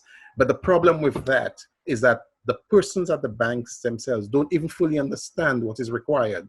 So they send you a whole long list, a 20-something page document that you have to fill out. And it's asking all kinds of questions that many times don't even apply. Then you have to give specific targets because they're not really small business friendly, and they're not really looking at someone who's maybe looking at just bringing in maybe a few $1,000s a month as a start that they will hopefully grow into tens of thousands and hundreds of thousands monthly. So the banks tend to focus on offering a service for a six-figure monthly type of business, and so it doesn't cater to a small business. Plus, their costs are just not really affordable. What I see is really needed is, and apparently Martin is heading in that direction, is where e-commerce is not a service that would be offered by the banks because it's not really their core business, and they don't really understand it. What you need is a platform, an e-commerce platform that someone would offer, and that person would now be the intermediary between the business and the banks. Because what the banks do is move money, buy and sell money, and money services. E-commerce is closer into business and logistics and so on. So what Martin's talking about in terms of offering a platform, that is where we really need to go to facilitate those small businesses. Because many times the small businesses do not have the in-house expertise, they do not have the size and so on to be able to handle a full e-commerce type implementation, but the platform can take care of most of that for them. Like, for example, what PayPal handles for you. You simply set up your account, and while the fees are significant, but you set up your account and PayPal takes care of the rest. PayPal takes care of the security aspect of it. You don't have to worry about credit cards and needing to know that you should not store credit card information, customer credit card information on your systems because that exposes you and all of those additional risks. So we really need platforms, intermediate platforms like what Martin is talking about, to offer those types of services. So like, so Membet can move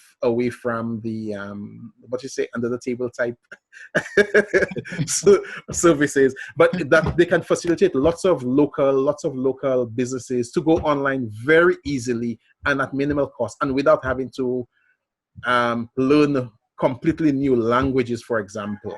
And I know there are one or two other local companies who are also offering similar type services as far as e-commerce and digital payments platforms. James, would you like to contribute? The question, you heard the question? Yeah, I heard the question.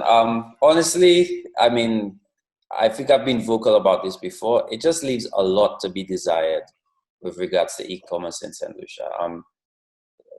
From what I know, there's only 2 banks per se that you can use PayPal with, right? And PayPal should not be like a standard of any type of e-commerce because PayPal can be a headache in terms of getting your money, 30 days later and so on, and the fees associated with it. Even for example, like one of our websites, our events website, we're able to, so if you go to a party and you like your picture and it's on the website, you should be able to, you could buy a print of it, you could put it on a mug, you could do something, you could have it shipped to you. But again, without the e-commerce, we can't do that. And then there's even like our invoicing apps, for instance, as well. The invoicing apps have a way where you can integrate your bank account and so on. So that's got nothing to do, let's say with PayPal, like the banks themselves, which I guess will go into one of the questions asked earlier with regards to legislation and what needs to be done. Yeah. It just leaves a lot to be desired, because as good as all of us are able to transform our businesses digitally, in some aspects, the e-commerce aspect in St. Lucia is really lacking 100%. And just to add on, in terms of the banks, they see e-commerce as one of the riskier side of things. But what they're lacking, like they only look at the risk, but what they're not looking at is the innovation, the drive. Because when you look at PayPal, Stripe, Eventbrite, these are foreign companies that are trapping money offshore, when it could be done locally, where all businesses benefit. The bank will benefit because they're processing. The business will benefit because they're processing in local dollars, and they get their money next day rather than having to wait a week or even a month. So it's really up to the bank to stop being such a pain and work with entrepreneurs to help businesses get to that digital e-commerce level. And it's going to take a while, to be honest. One of the discussions we had at the ICT Association level on one of our chats was coming up with a platform, a local platform that would not necessarily be aimed at profit generating, but facilitating e-commerce, facilitating digital payments and so on. Because as Martin said, those external companies and platforms, they extract money out of your economy. Mm-hmm. Even if you're a local person making a purchase, making a purchase from a local company, your money now gets extracted from the economy to that foreign payment service, and then comes back in with all the extra fees and so on removed. Mm-hmm. So those are leakages in the local economy that do not benefit us. Now, if we had a local platform where the payment is made locally and the entire transaction from buyer to seller remains local, then there is no leakage in the local economy. And so having a platform like that, which turned out to not be too much of a difficult undertaking, if, for example, there can be some funding piped into that, we would now have platforms that local businesses can jump on and do the e-commerce and extend their services, not just locally, but to the world. Anselm asked about integration to be able to have those kinds of things happening. Unfortunately,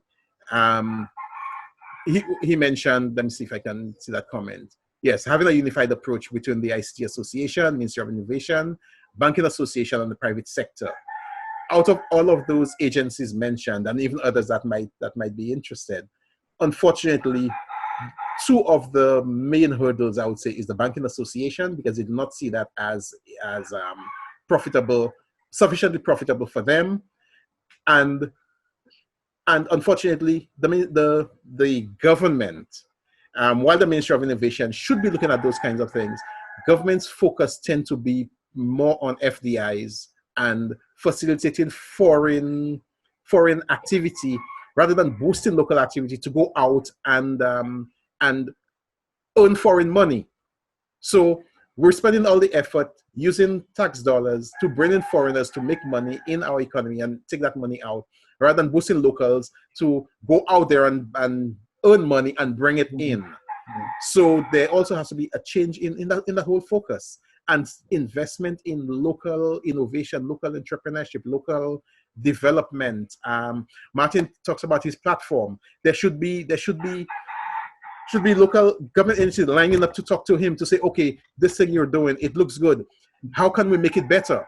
How can we engage, or how can we bring, maybe even if we don't put money into it, how can we bring other parties together so that this thing becomes better and works in the interest of the local economy? Because anything like that only helps grow the local economy, which is what we need. Yeah, Jerry, that's another topic altogether, right? I'm enjoying this, and you are definitely correct.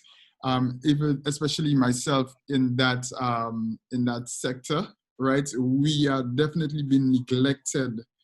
Even to answer a few questions earlier, are there companies in St. Lucia who have the resources and the capabilities and experience? The answer is yes, right? However, the banks don't want to talk to us. The government doesn't want to talk to us. They rather go and spend billions of dollars overseas, to another company that would only benefit. We as the locals, we don't benefit at all, right? Now, to address the PayPal issue, right? PayPal is very expensive. And as Martin said, as Jerry said, that it only benefits those companies because their rates are very, very, very ridiculous. People say, oh, I use PayPal. And in my head, it's like, how can you use PayPal? The rate is 3% plus $2 per transaction, right? Plus it takes 28 days, right, for your money to clear, right? Plus another 30 days in order for you to receive your money if your bank in St. Lucia accepts payments from PayPal. And on top of that, you have foreign exchange charges, added to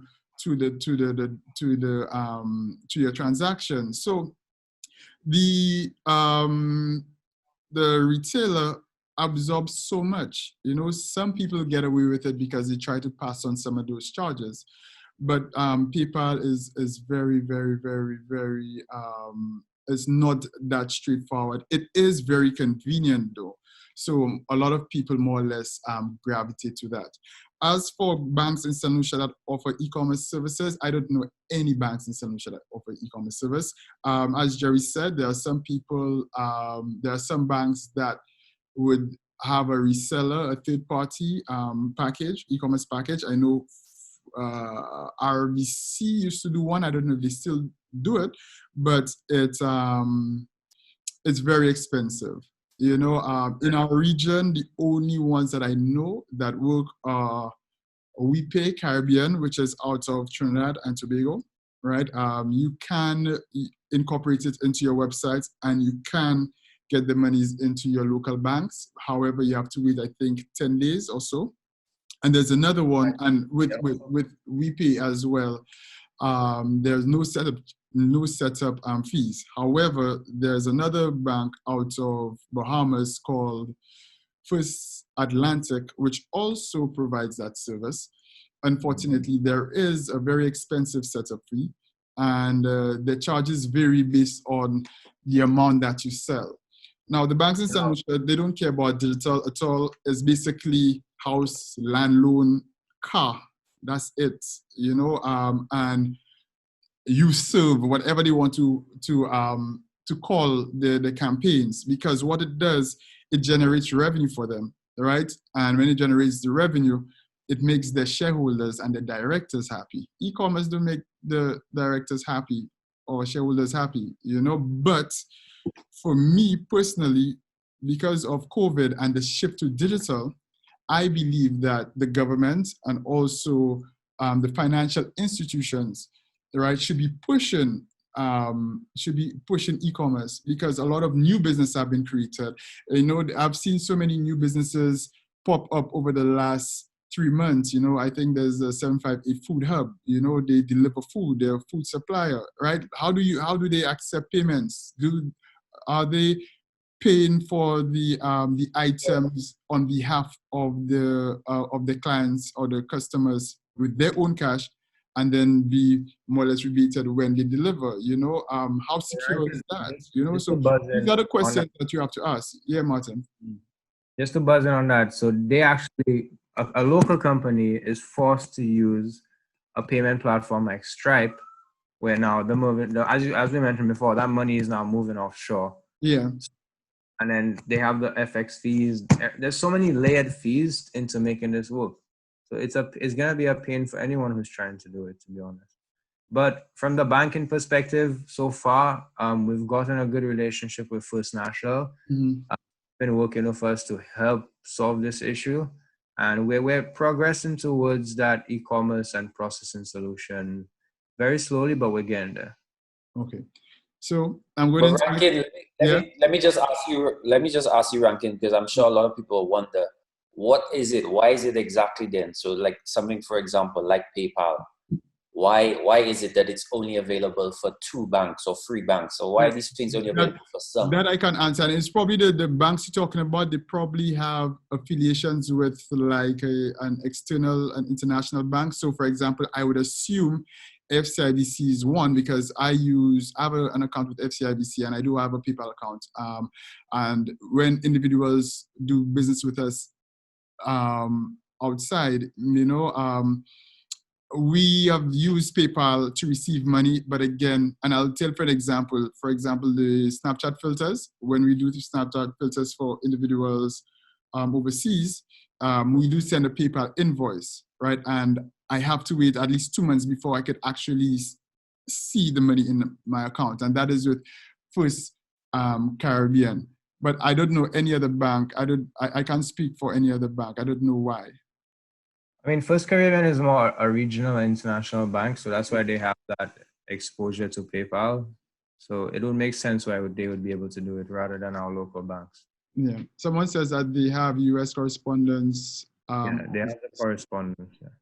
Yeah. Someone also says Bank of St. Lucia processes PayPal as well. Now, a crazy statistic is that getting an e-commerce merchant account with banks is actually extremely rare, to the point where in St. Lucia, there's only about, I believe, 5 people who have e-commerce accounts in St. Lucia, which is crazy. Okay. Apparently, the process of even getting one is difficult. The question is being asked, why are the banks so slow? In fact, the conclusion of our discussion on development platform is that once that platform is developed and starts being used, the banks will come running. But if we have to wait for the banks for it to happen, it's going to take forever. And unless there is serious profit for them, they're not going to move. Just to mention something, someone actually mentioned it earlier, but the central bank themselves are working on a DXCD pilot where there's actually going to be a digital EC dollar that people could use, send money across the entire region in real time. So they are working on something, and it's coming quite soon. So within 6 to 12 months, you will be seeing it popping up. You'd be able to cash in your money at a bank, pay friends or pay stores using your phone and whatnot. So I wouldn't say the banks are slow. I would just say it's just a bit of time, especially with Corona pushing the demand for it, that it will come. Well, there's also the risk factor that also comes into play. The banks are also very not scared of, but they have to factor that in very considerably. To be honest, I had sat in on a webinar from the ECCB with regards to that digital payment system. Yeah. They were supposed to have started the pilot in a couple islands, I think as of July last year. Yeah, but I mean, well, COVID didn't start till May of this year. But in any case, we will really. It did seem very, very promising, and I would hope that this thing actually happens, because once that happens, that essentially would give us the platform that we need, and it has the back-end APIs and so on that developers can plug into to handle payments, and we would no longer have to depend on the PayPals and Stripes and so on. Because a project like that is extremely big. The ECCB is actually one of the first central banks to issue a central bank digital currency. So we're one of the first in the world to actually do so. So big applaud for us. in that case. Yeah. Yeah. So I'm just going into the questions right now. Does the panel think there needs to be a regulatory push to help or force/nudge the big players to move forward? For example, how the EU passed the open banking and open skies regulations. Right? Anybody could answer that? Can I answer? Yes. I think that goes back to what I had said from before and to what Jerry was alluding to. At the end of the day, we need the powers that be to create the enabling environment for businesses to thrive. And that is what is lacking right now. There is a lot of focus on little boutique, little initiatives, a little training here, how to keep your record keeping and that sort of thing. But that can only take you so far. And you find a lot of businesses reach that ceiling where they cannot go any further unless you know how things work in this country. And I think this is the part that is not happening. And the Ansem had made the comment in terms of the banks need to speak to the ICT professionals and they need to speak to the businesses so that we can understand exactly what is needed. Okay? And all of these things that we are discussing here right now are the blocks to prevent small businesses from growing. And that is why the banks don't want to look at us and say we are not profitable, is because we are unable to profit and grow without any hindrances because the enabling environment does not exist. And in the same vein as there is all the effort put into FDI and everything that Mr. George said, not enough is, I mean, look at how far we have fallen in the ease of doing business rankings. This is not acceptable. True. This is absolutely not acceptable for our local businesses to have to be struggling to get to a certain point that people, I mean, yes, it's all well and good to say, okay, we need to be creative and figure out different solutions. This takes time. Certain things should just take me 10, 15 minutes to do, and I should not have to be racking my brains for weeks to try and figure out a workaround how to get payments into my account because my bank doesn't want to listen to me. So I think there needs to be way more dialogue and way more proper, larger initiatives for local businesses in St. Lucia beyond just the do a marketing course, how to use Instagram, how to do the record keeping. Because these are, if I get one more email about that, like seriously, tell me how I can get my stuff out of here. You know what I mean? This is what we need. This is because this is how we're going to grow. In terms of ensuring that the dialogue happens, some time ago, I heard that the banks were actually getting together to discuss, I'm not sure if it was cryptocurrencies or just digital platforms. And I was saying, but how can the banks have that level of discussion without engaging the ICT professionals? Because this is stuff that's all done on computers. This is IT, this is technology. Even though you're talking about currency, you're talking about money, but that's just the face of it. But the underlying thing is technology, but you're not engaging the IT professionals in that because you think it's a banking thing, but no, it's not a banking thing. So they have to engage the other persons who are necessary to get the conversation going, to ensure, for example, security, because cybersecurity is a critical thing nowadays. I mean, it's absolutely critical. So you have to have the engagement of the different agencies, the different industries to talk to each other to make those things happen. Great. Another question: do you believe the banking sector needs to play a bigger role in the advancement of digital space? Anybody would like to answer that? The answer is yes. I just wanted to say digital space and just products for small businesses in general, because I can give you an experience if one of the local banks who just decided upon itself that trading as accounts don't require Visa debit cards anymore and just completely took it out without even informing us, and then trying to explain to them, as a manufacturing company, I have supplies to buy, tell me, oh, do credit notes to go and purchase my raw materials online. It just goes back to just banks not having a clue and banks not engaging the people who you are trying to serve to figure out exactly what it is that they require. Just people just want to work in a vacuum and just decide, okay, we're not doing this and we're not doing that. But at the end of the day, you're providing a service to serve people. And if what you're doing does not serve the people, then it doesn't make any sense. So yeah, the banks need to do more just in terms of small businesses in general, all the products that they offer, and make sure it's actually products that serve us. Yeah. James, you want to say something? No, I was just, again, just exactly, I agree 100%. It's up to the banks, for them to sit down. I mean, I'm not sure what the ICT Association can do, to maybe talk to the banking association directly, but there has to be something, maybe even coalition of services, sitting down with them and we really have to demand something start to happen, especially with what has happened with COVID and how we've all had to change our entire landscape of how we do business. It's essential that we sit down and demand that we are taken into account as small businesses, as large businesses, whoever it may be. We need to be able to conduct e-commerce as a basic necessity. Okay, great. All right, so let me just move on to question for Shelton, right? How can technology be used as an enabler in business continuity and disaster recovery?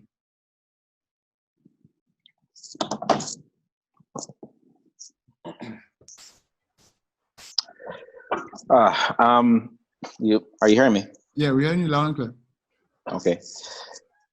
Disaster recovery and business continuity. What is that? I think, to be able to answer that, in terms of how technology can be an enabler, what I'm going to do firstly is to define, what is DR, disaster recovery, and what is business continuity. Now, it's, you'll hear these buzzwords flying around, business continuity, disaster recovery, but just in the very layman's term, I mean, when you think disaster recovery, you're thinking having your laptop, for example, and you have a backup drive, right? And all the data from your laptop is on that drive. You have some sort of a backup for that device, right? That's disaster recovery. You're able to get that data back and be able to use it if that laptop should crash, right? Now, business continuity, Yes. speaks to how soon you can get back up if that laptop should crash, right? So DR is more backup and business continuity is how fast you can get back up. Or if you can even continue working, right, with that laptop crashing.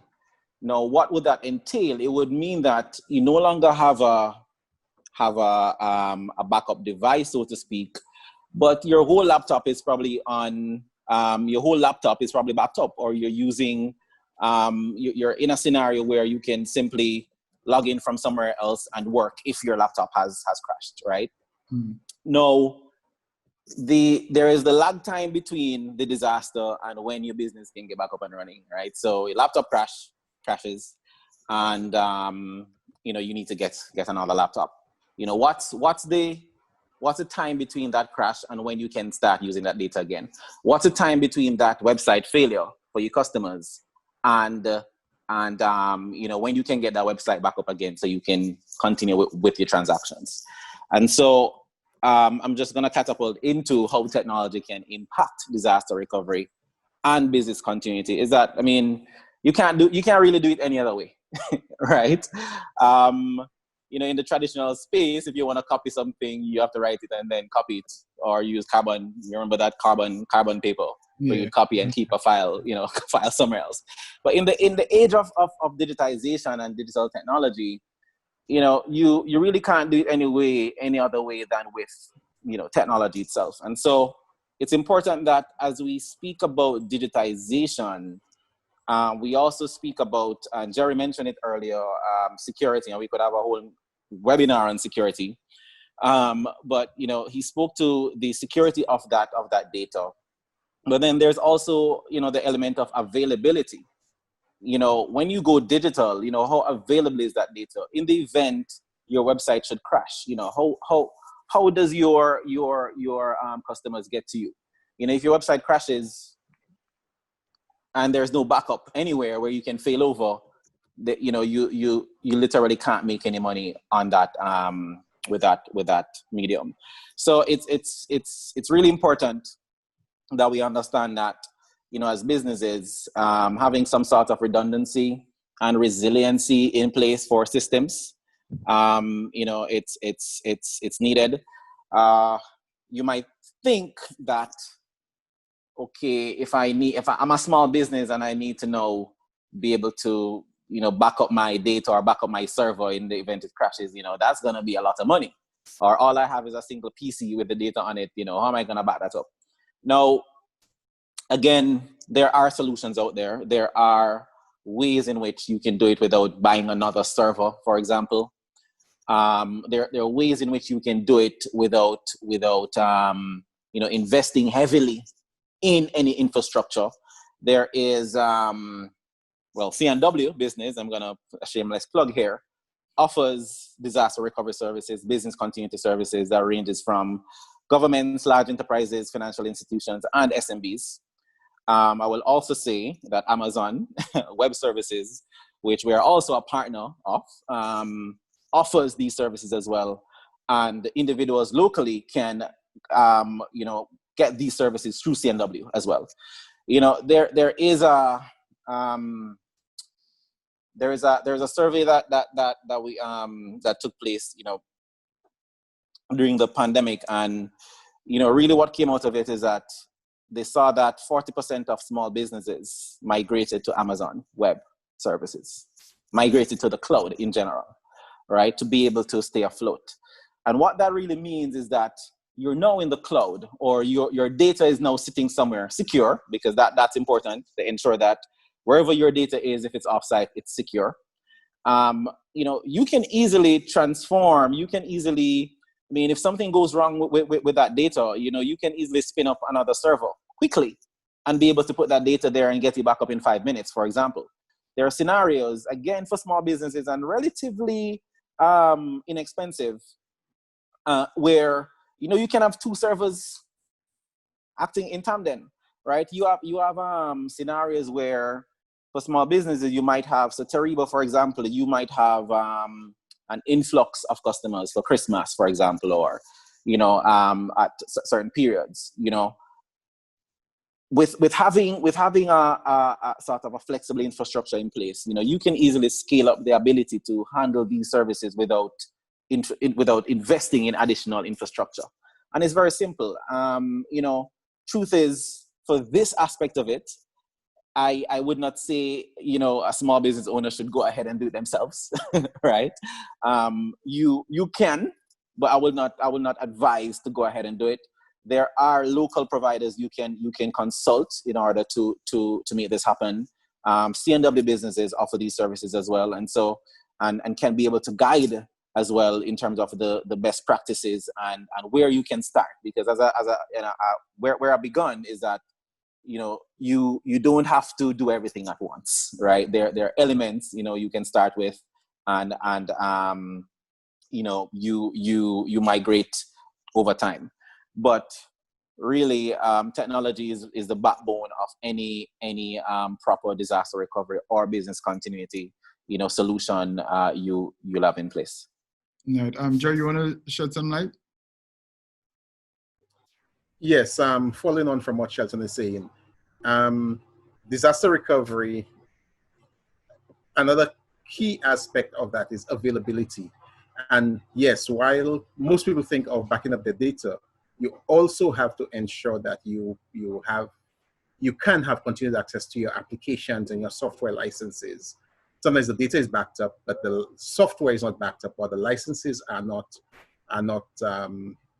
saved, or the access to the licenses are not available. So someone's system crashes, or a company's server goes down, and we're brought in to bring it back up.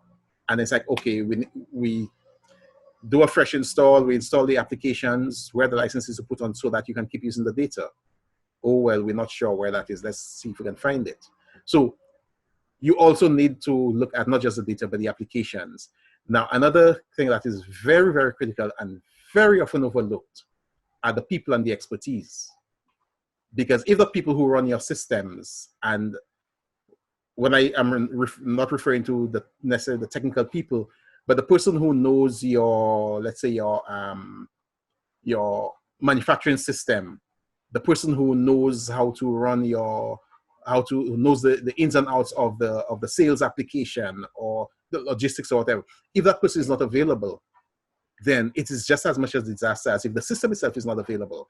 So you have to look at all of the critical aspects of your business, the computers, the hardware, the connectivity, the data, the applications, but the people, and ensuring, well, in brief, companies need to have disaster recovery policies in place.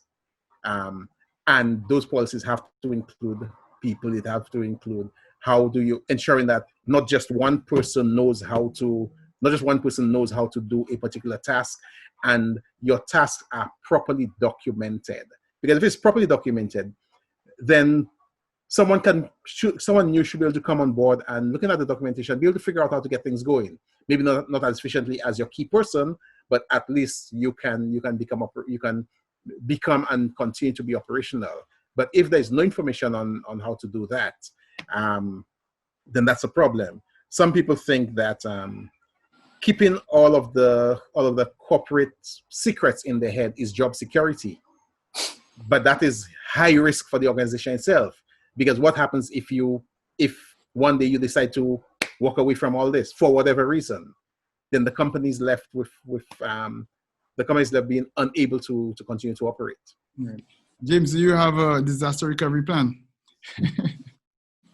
And me saying that, meaning that, do you have things in place where your stuff is backed up, right? You have a secure document with all your license passwords, all your cameras, serial numbers, etc. Do you have some sort of system? Yeah. Again, with the type of job that we do, it's essential, really. Especially you take, for instance, somebody's wedding or something like that, or a funeral. If you don't have a redundancy plan, then boy, you've missed out on memories.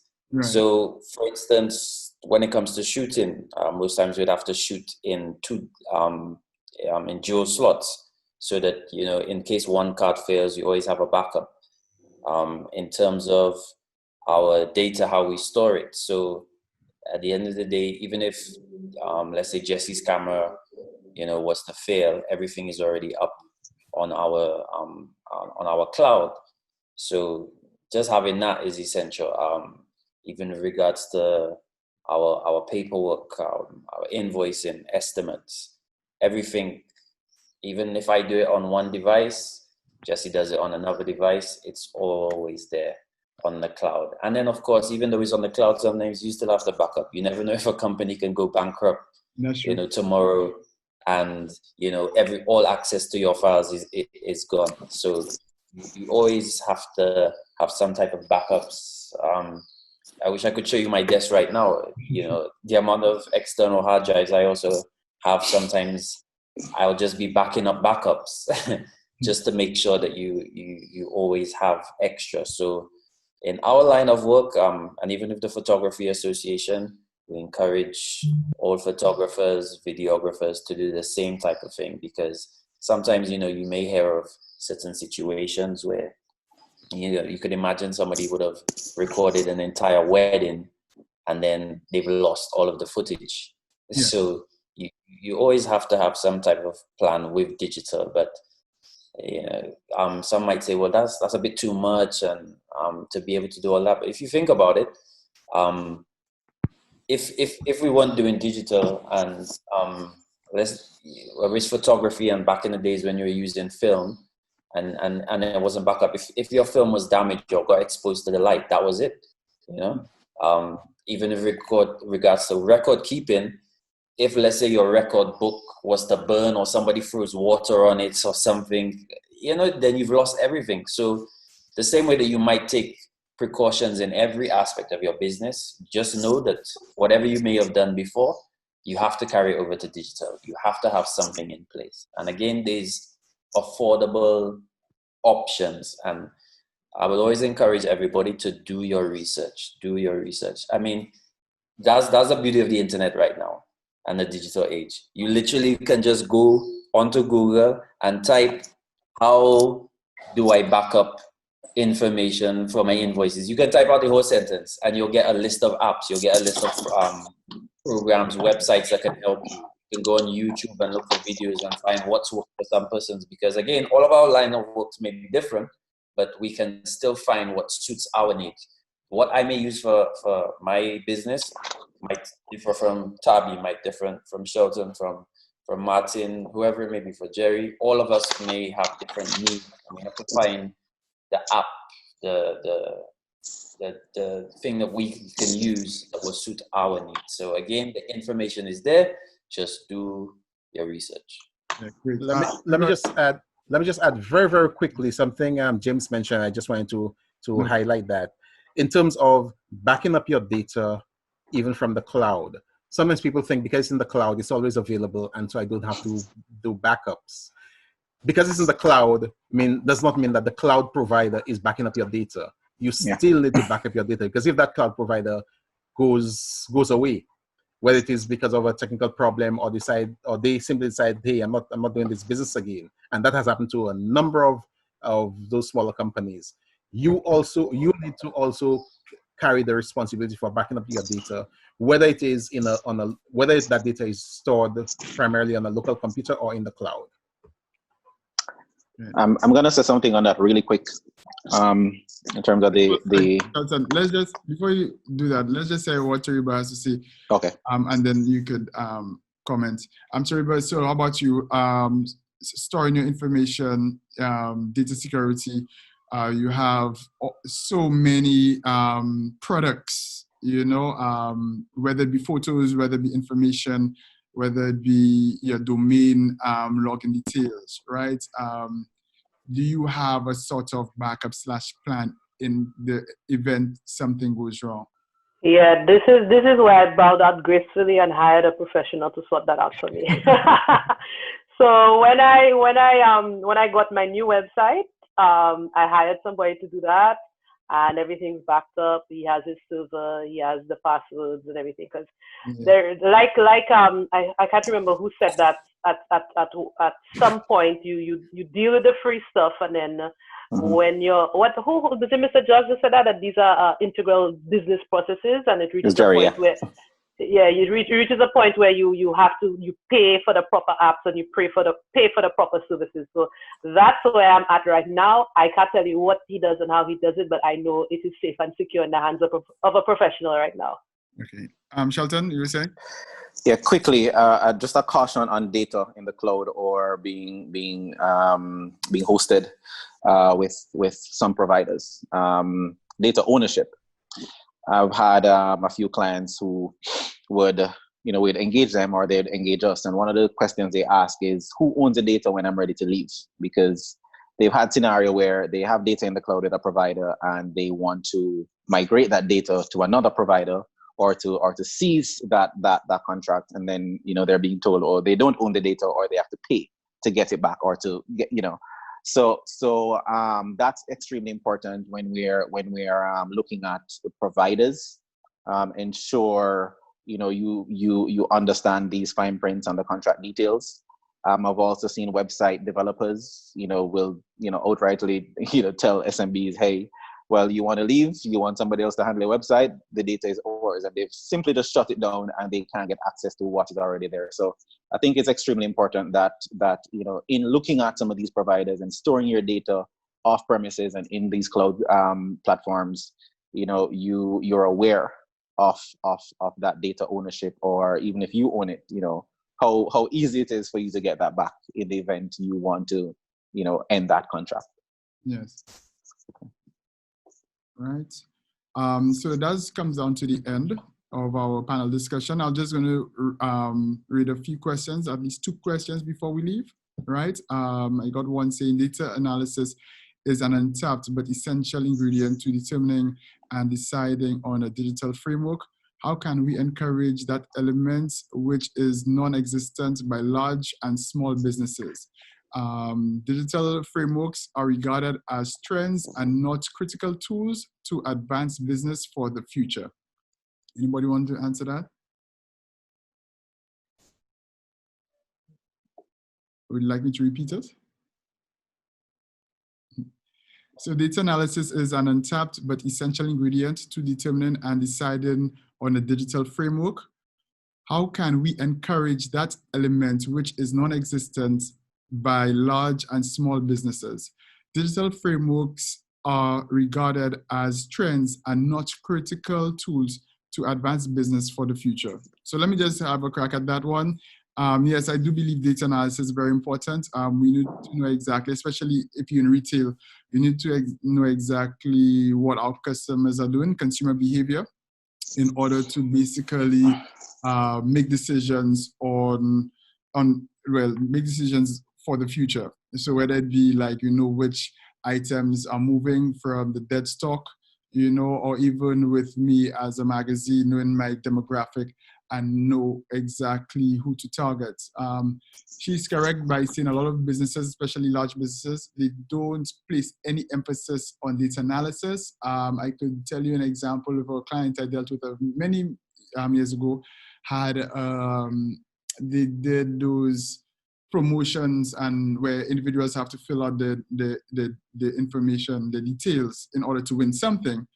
And I found out that after they select the winner, they discard all the entries. They don't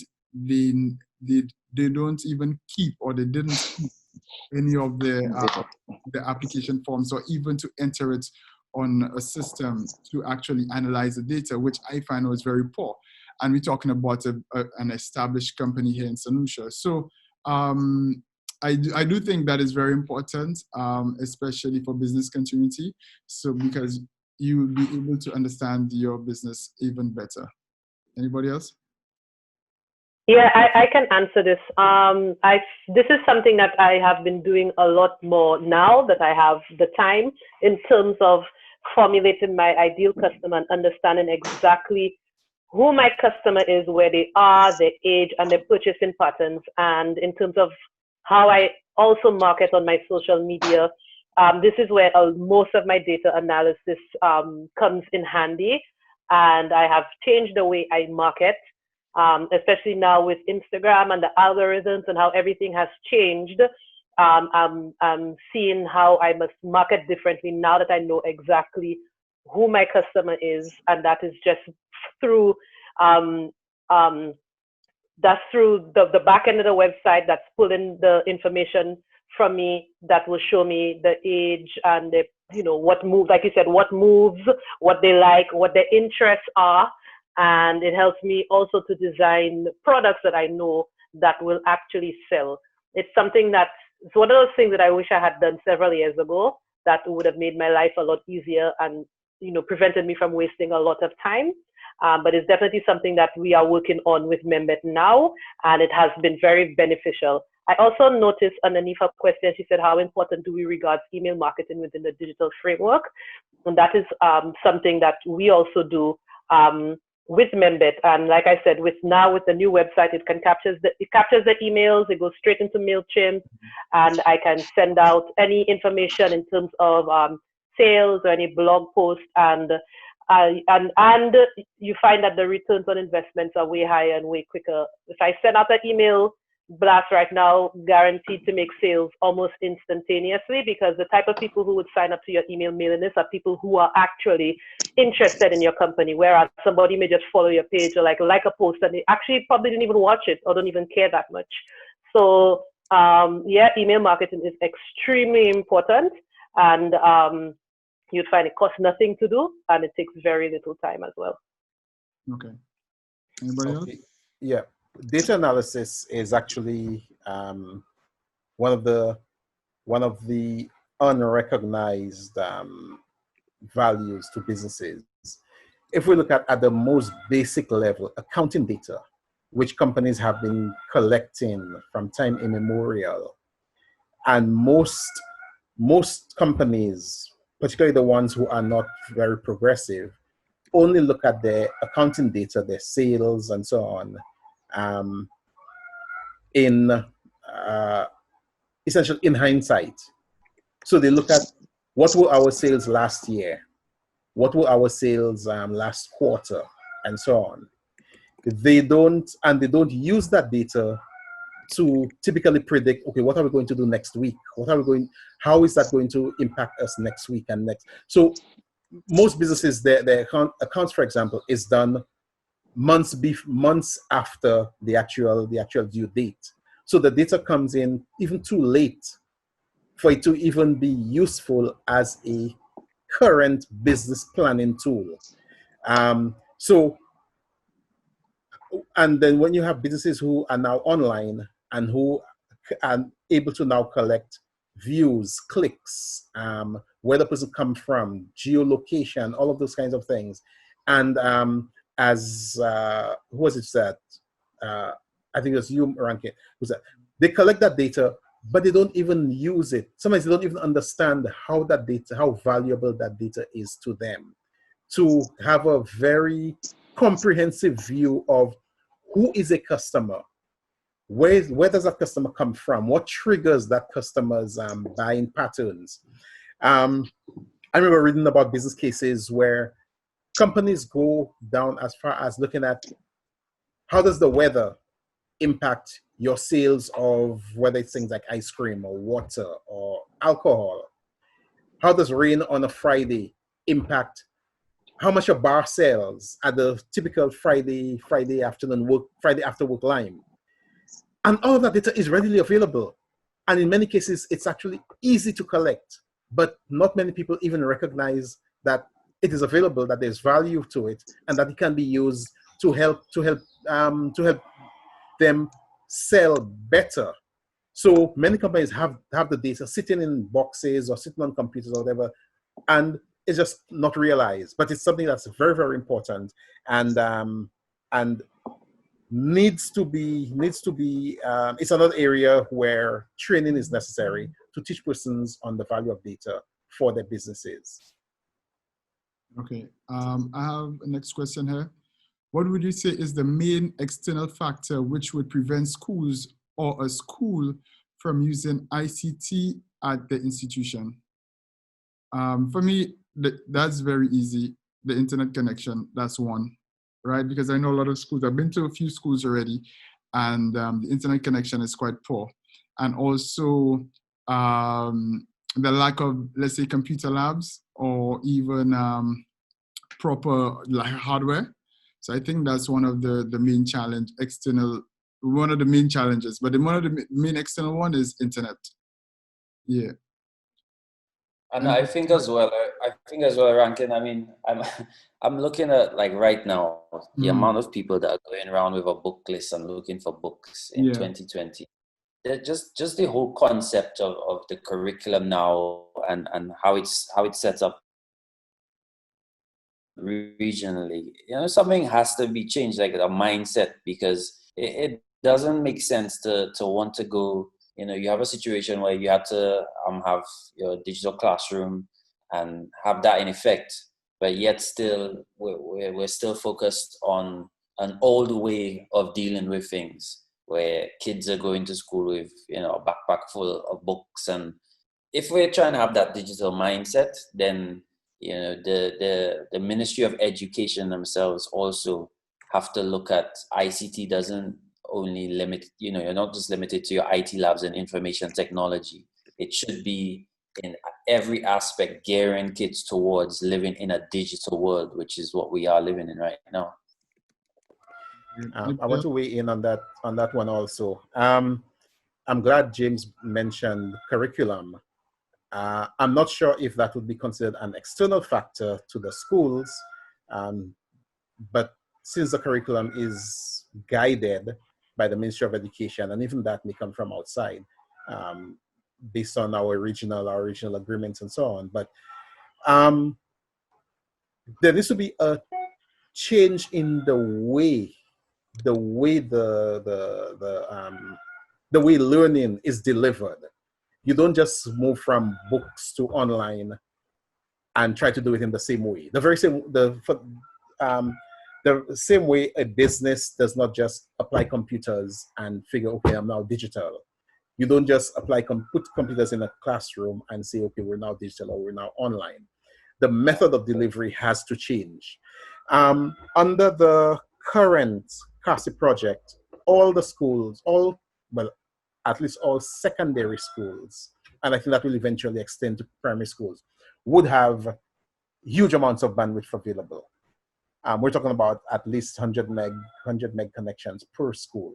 So there's going to be huge improvements in connectivity. Yes, there is still a shortage in availability of devices, but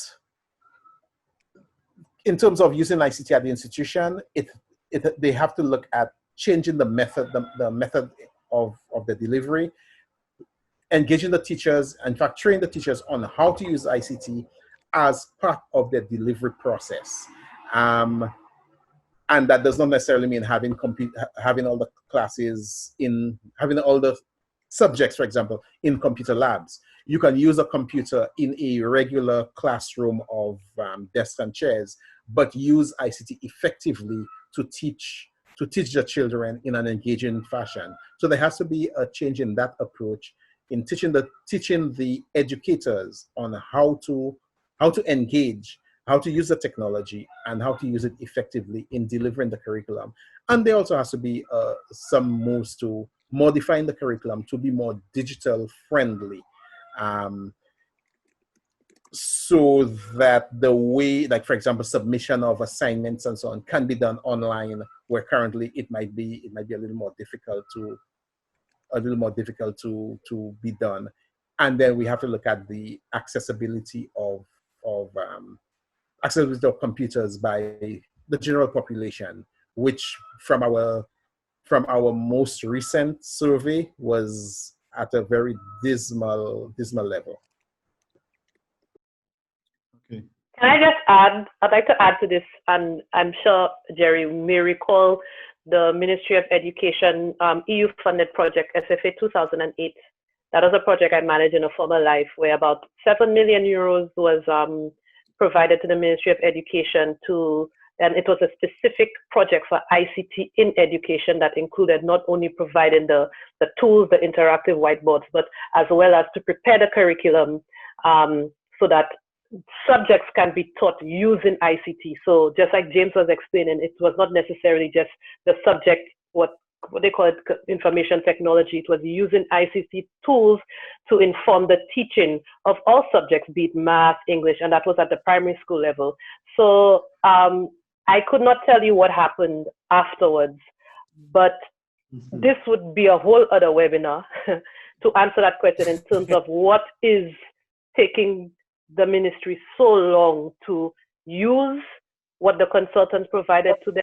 I know a lot of equipment just stayed in the ministry until they became obsolete because, technology needs to be updated.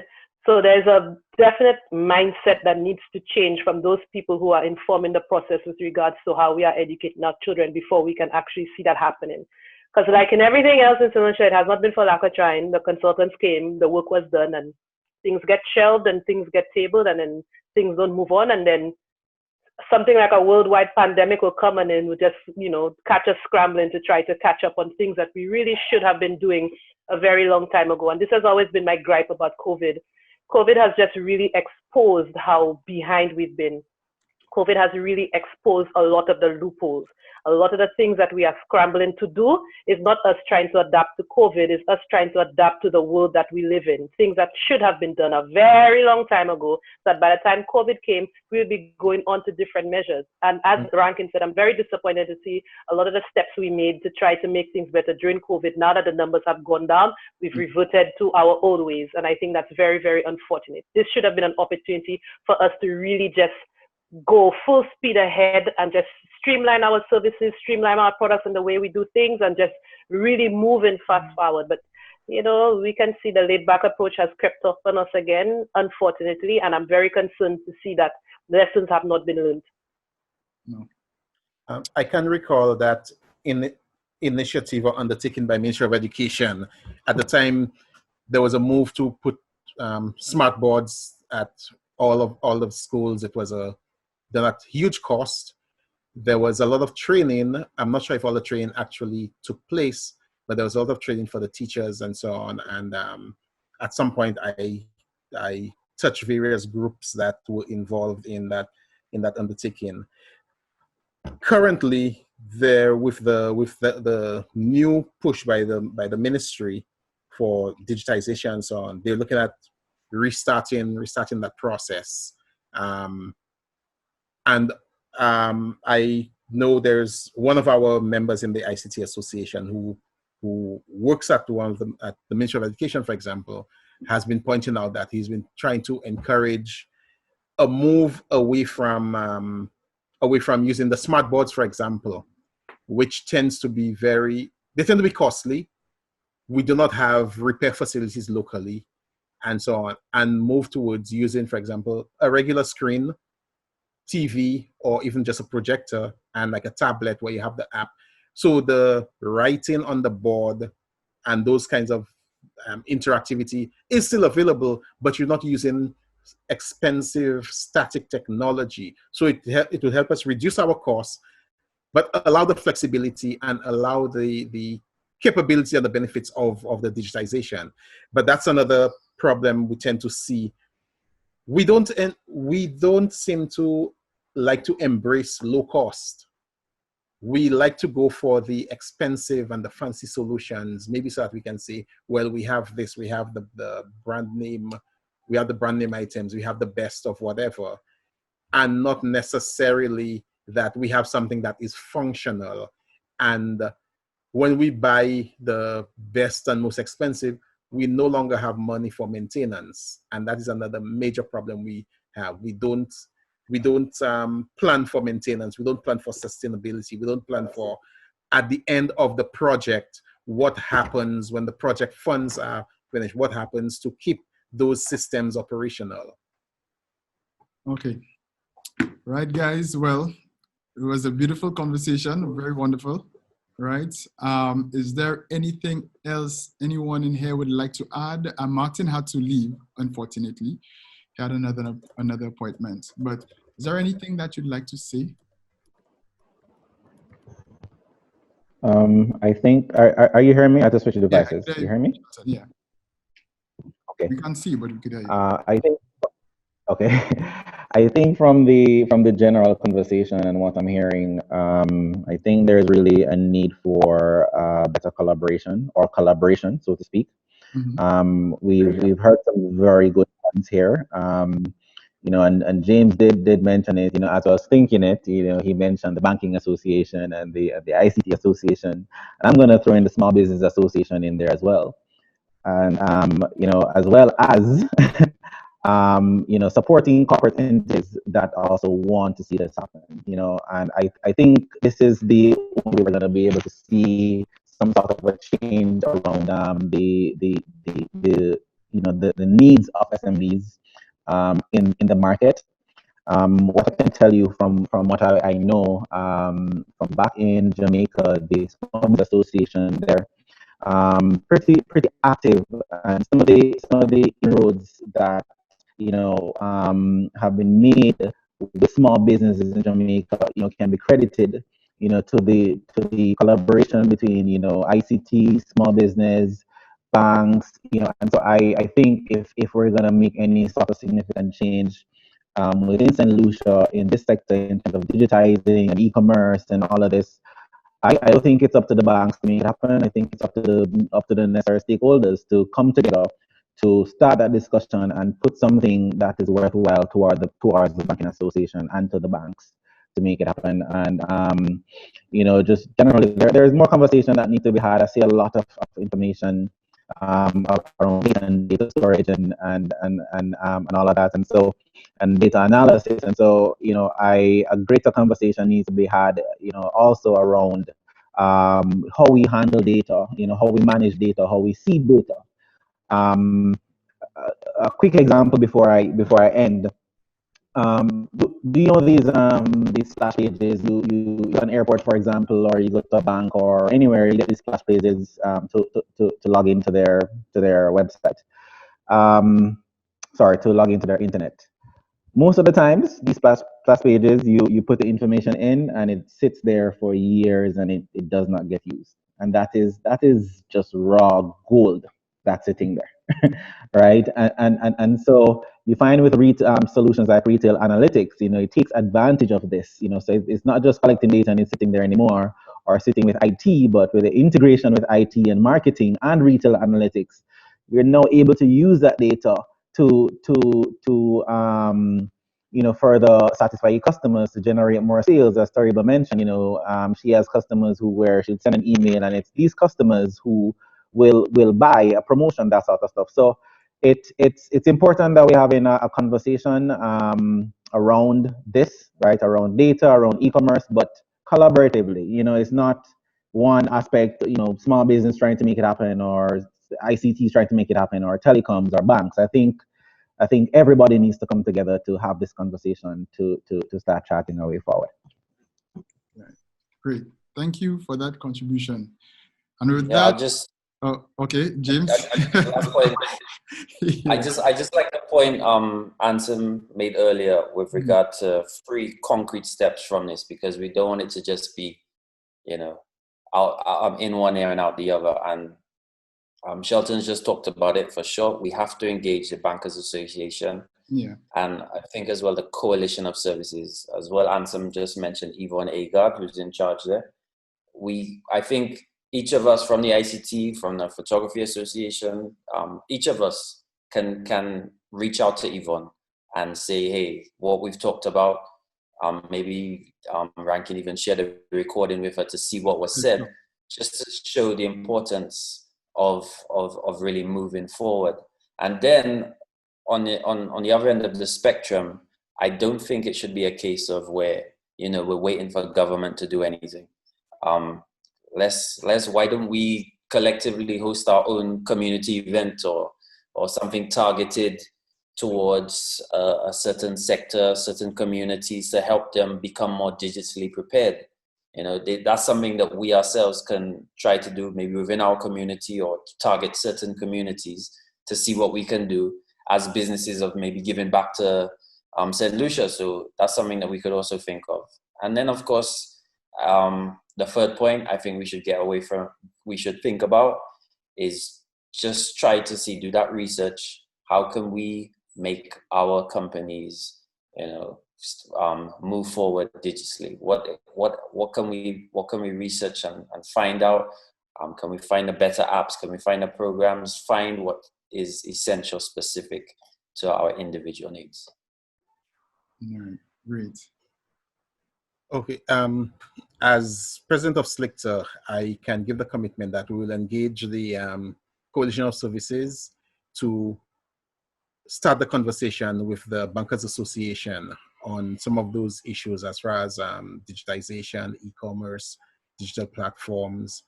And I guess once we're in there, we'll also raise the issue of access to financing for small businesses, which is another sore point. But in brief, what the main takeaway is: collaboration. You must have collaboration among different groups, different sectors, different agencies, different industries, and so on. Engagement, embracing of local available resources. We like to run outside and get something that seems already developed, but all we're doing is taking our monies and refunding someone or rewarding someone for their R&D, while the local persons who may be involved in the very same R&D have no access to financing to be able to complete their own solutions that may be even better and better suited to our environment. Funding of technical innovation. In previous conferences, workshops, and so on, it has constantly been brought up: access to angel financing and so on. That is something that is very much a problem in our space.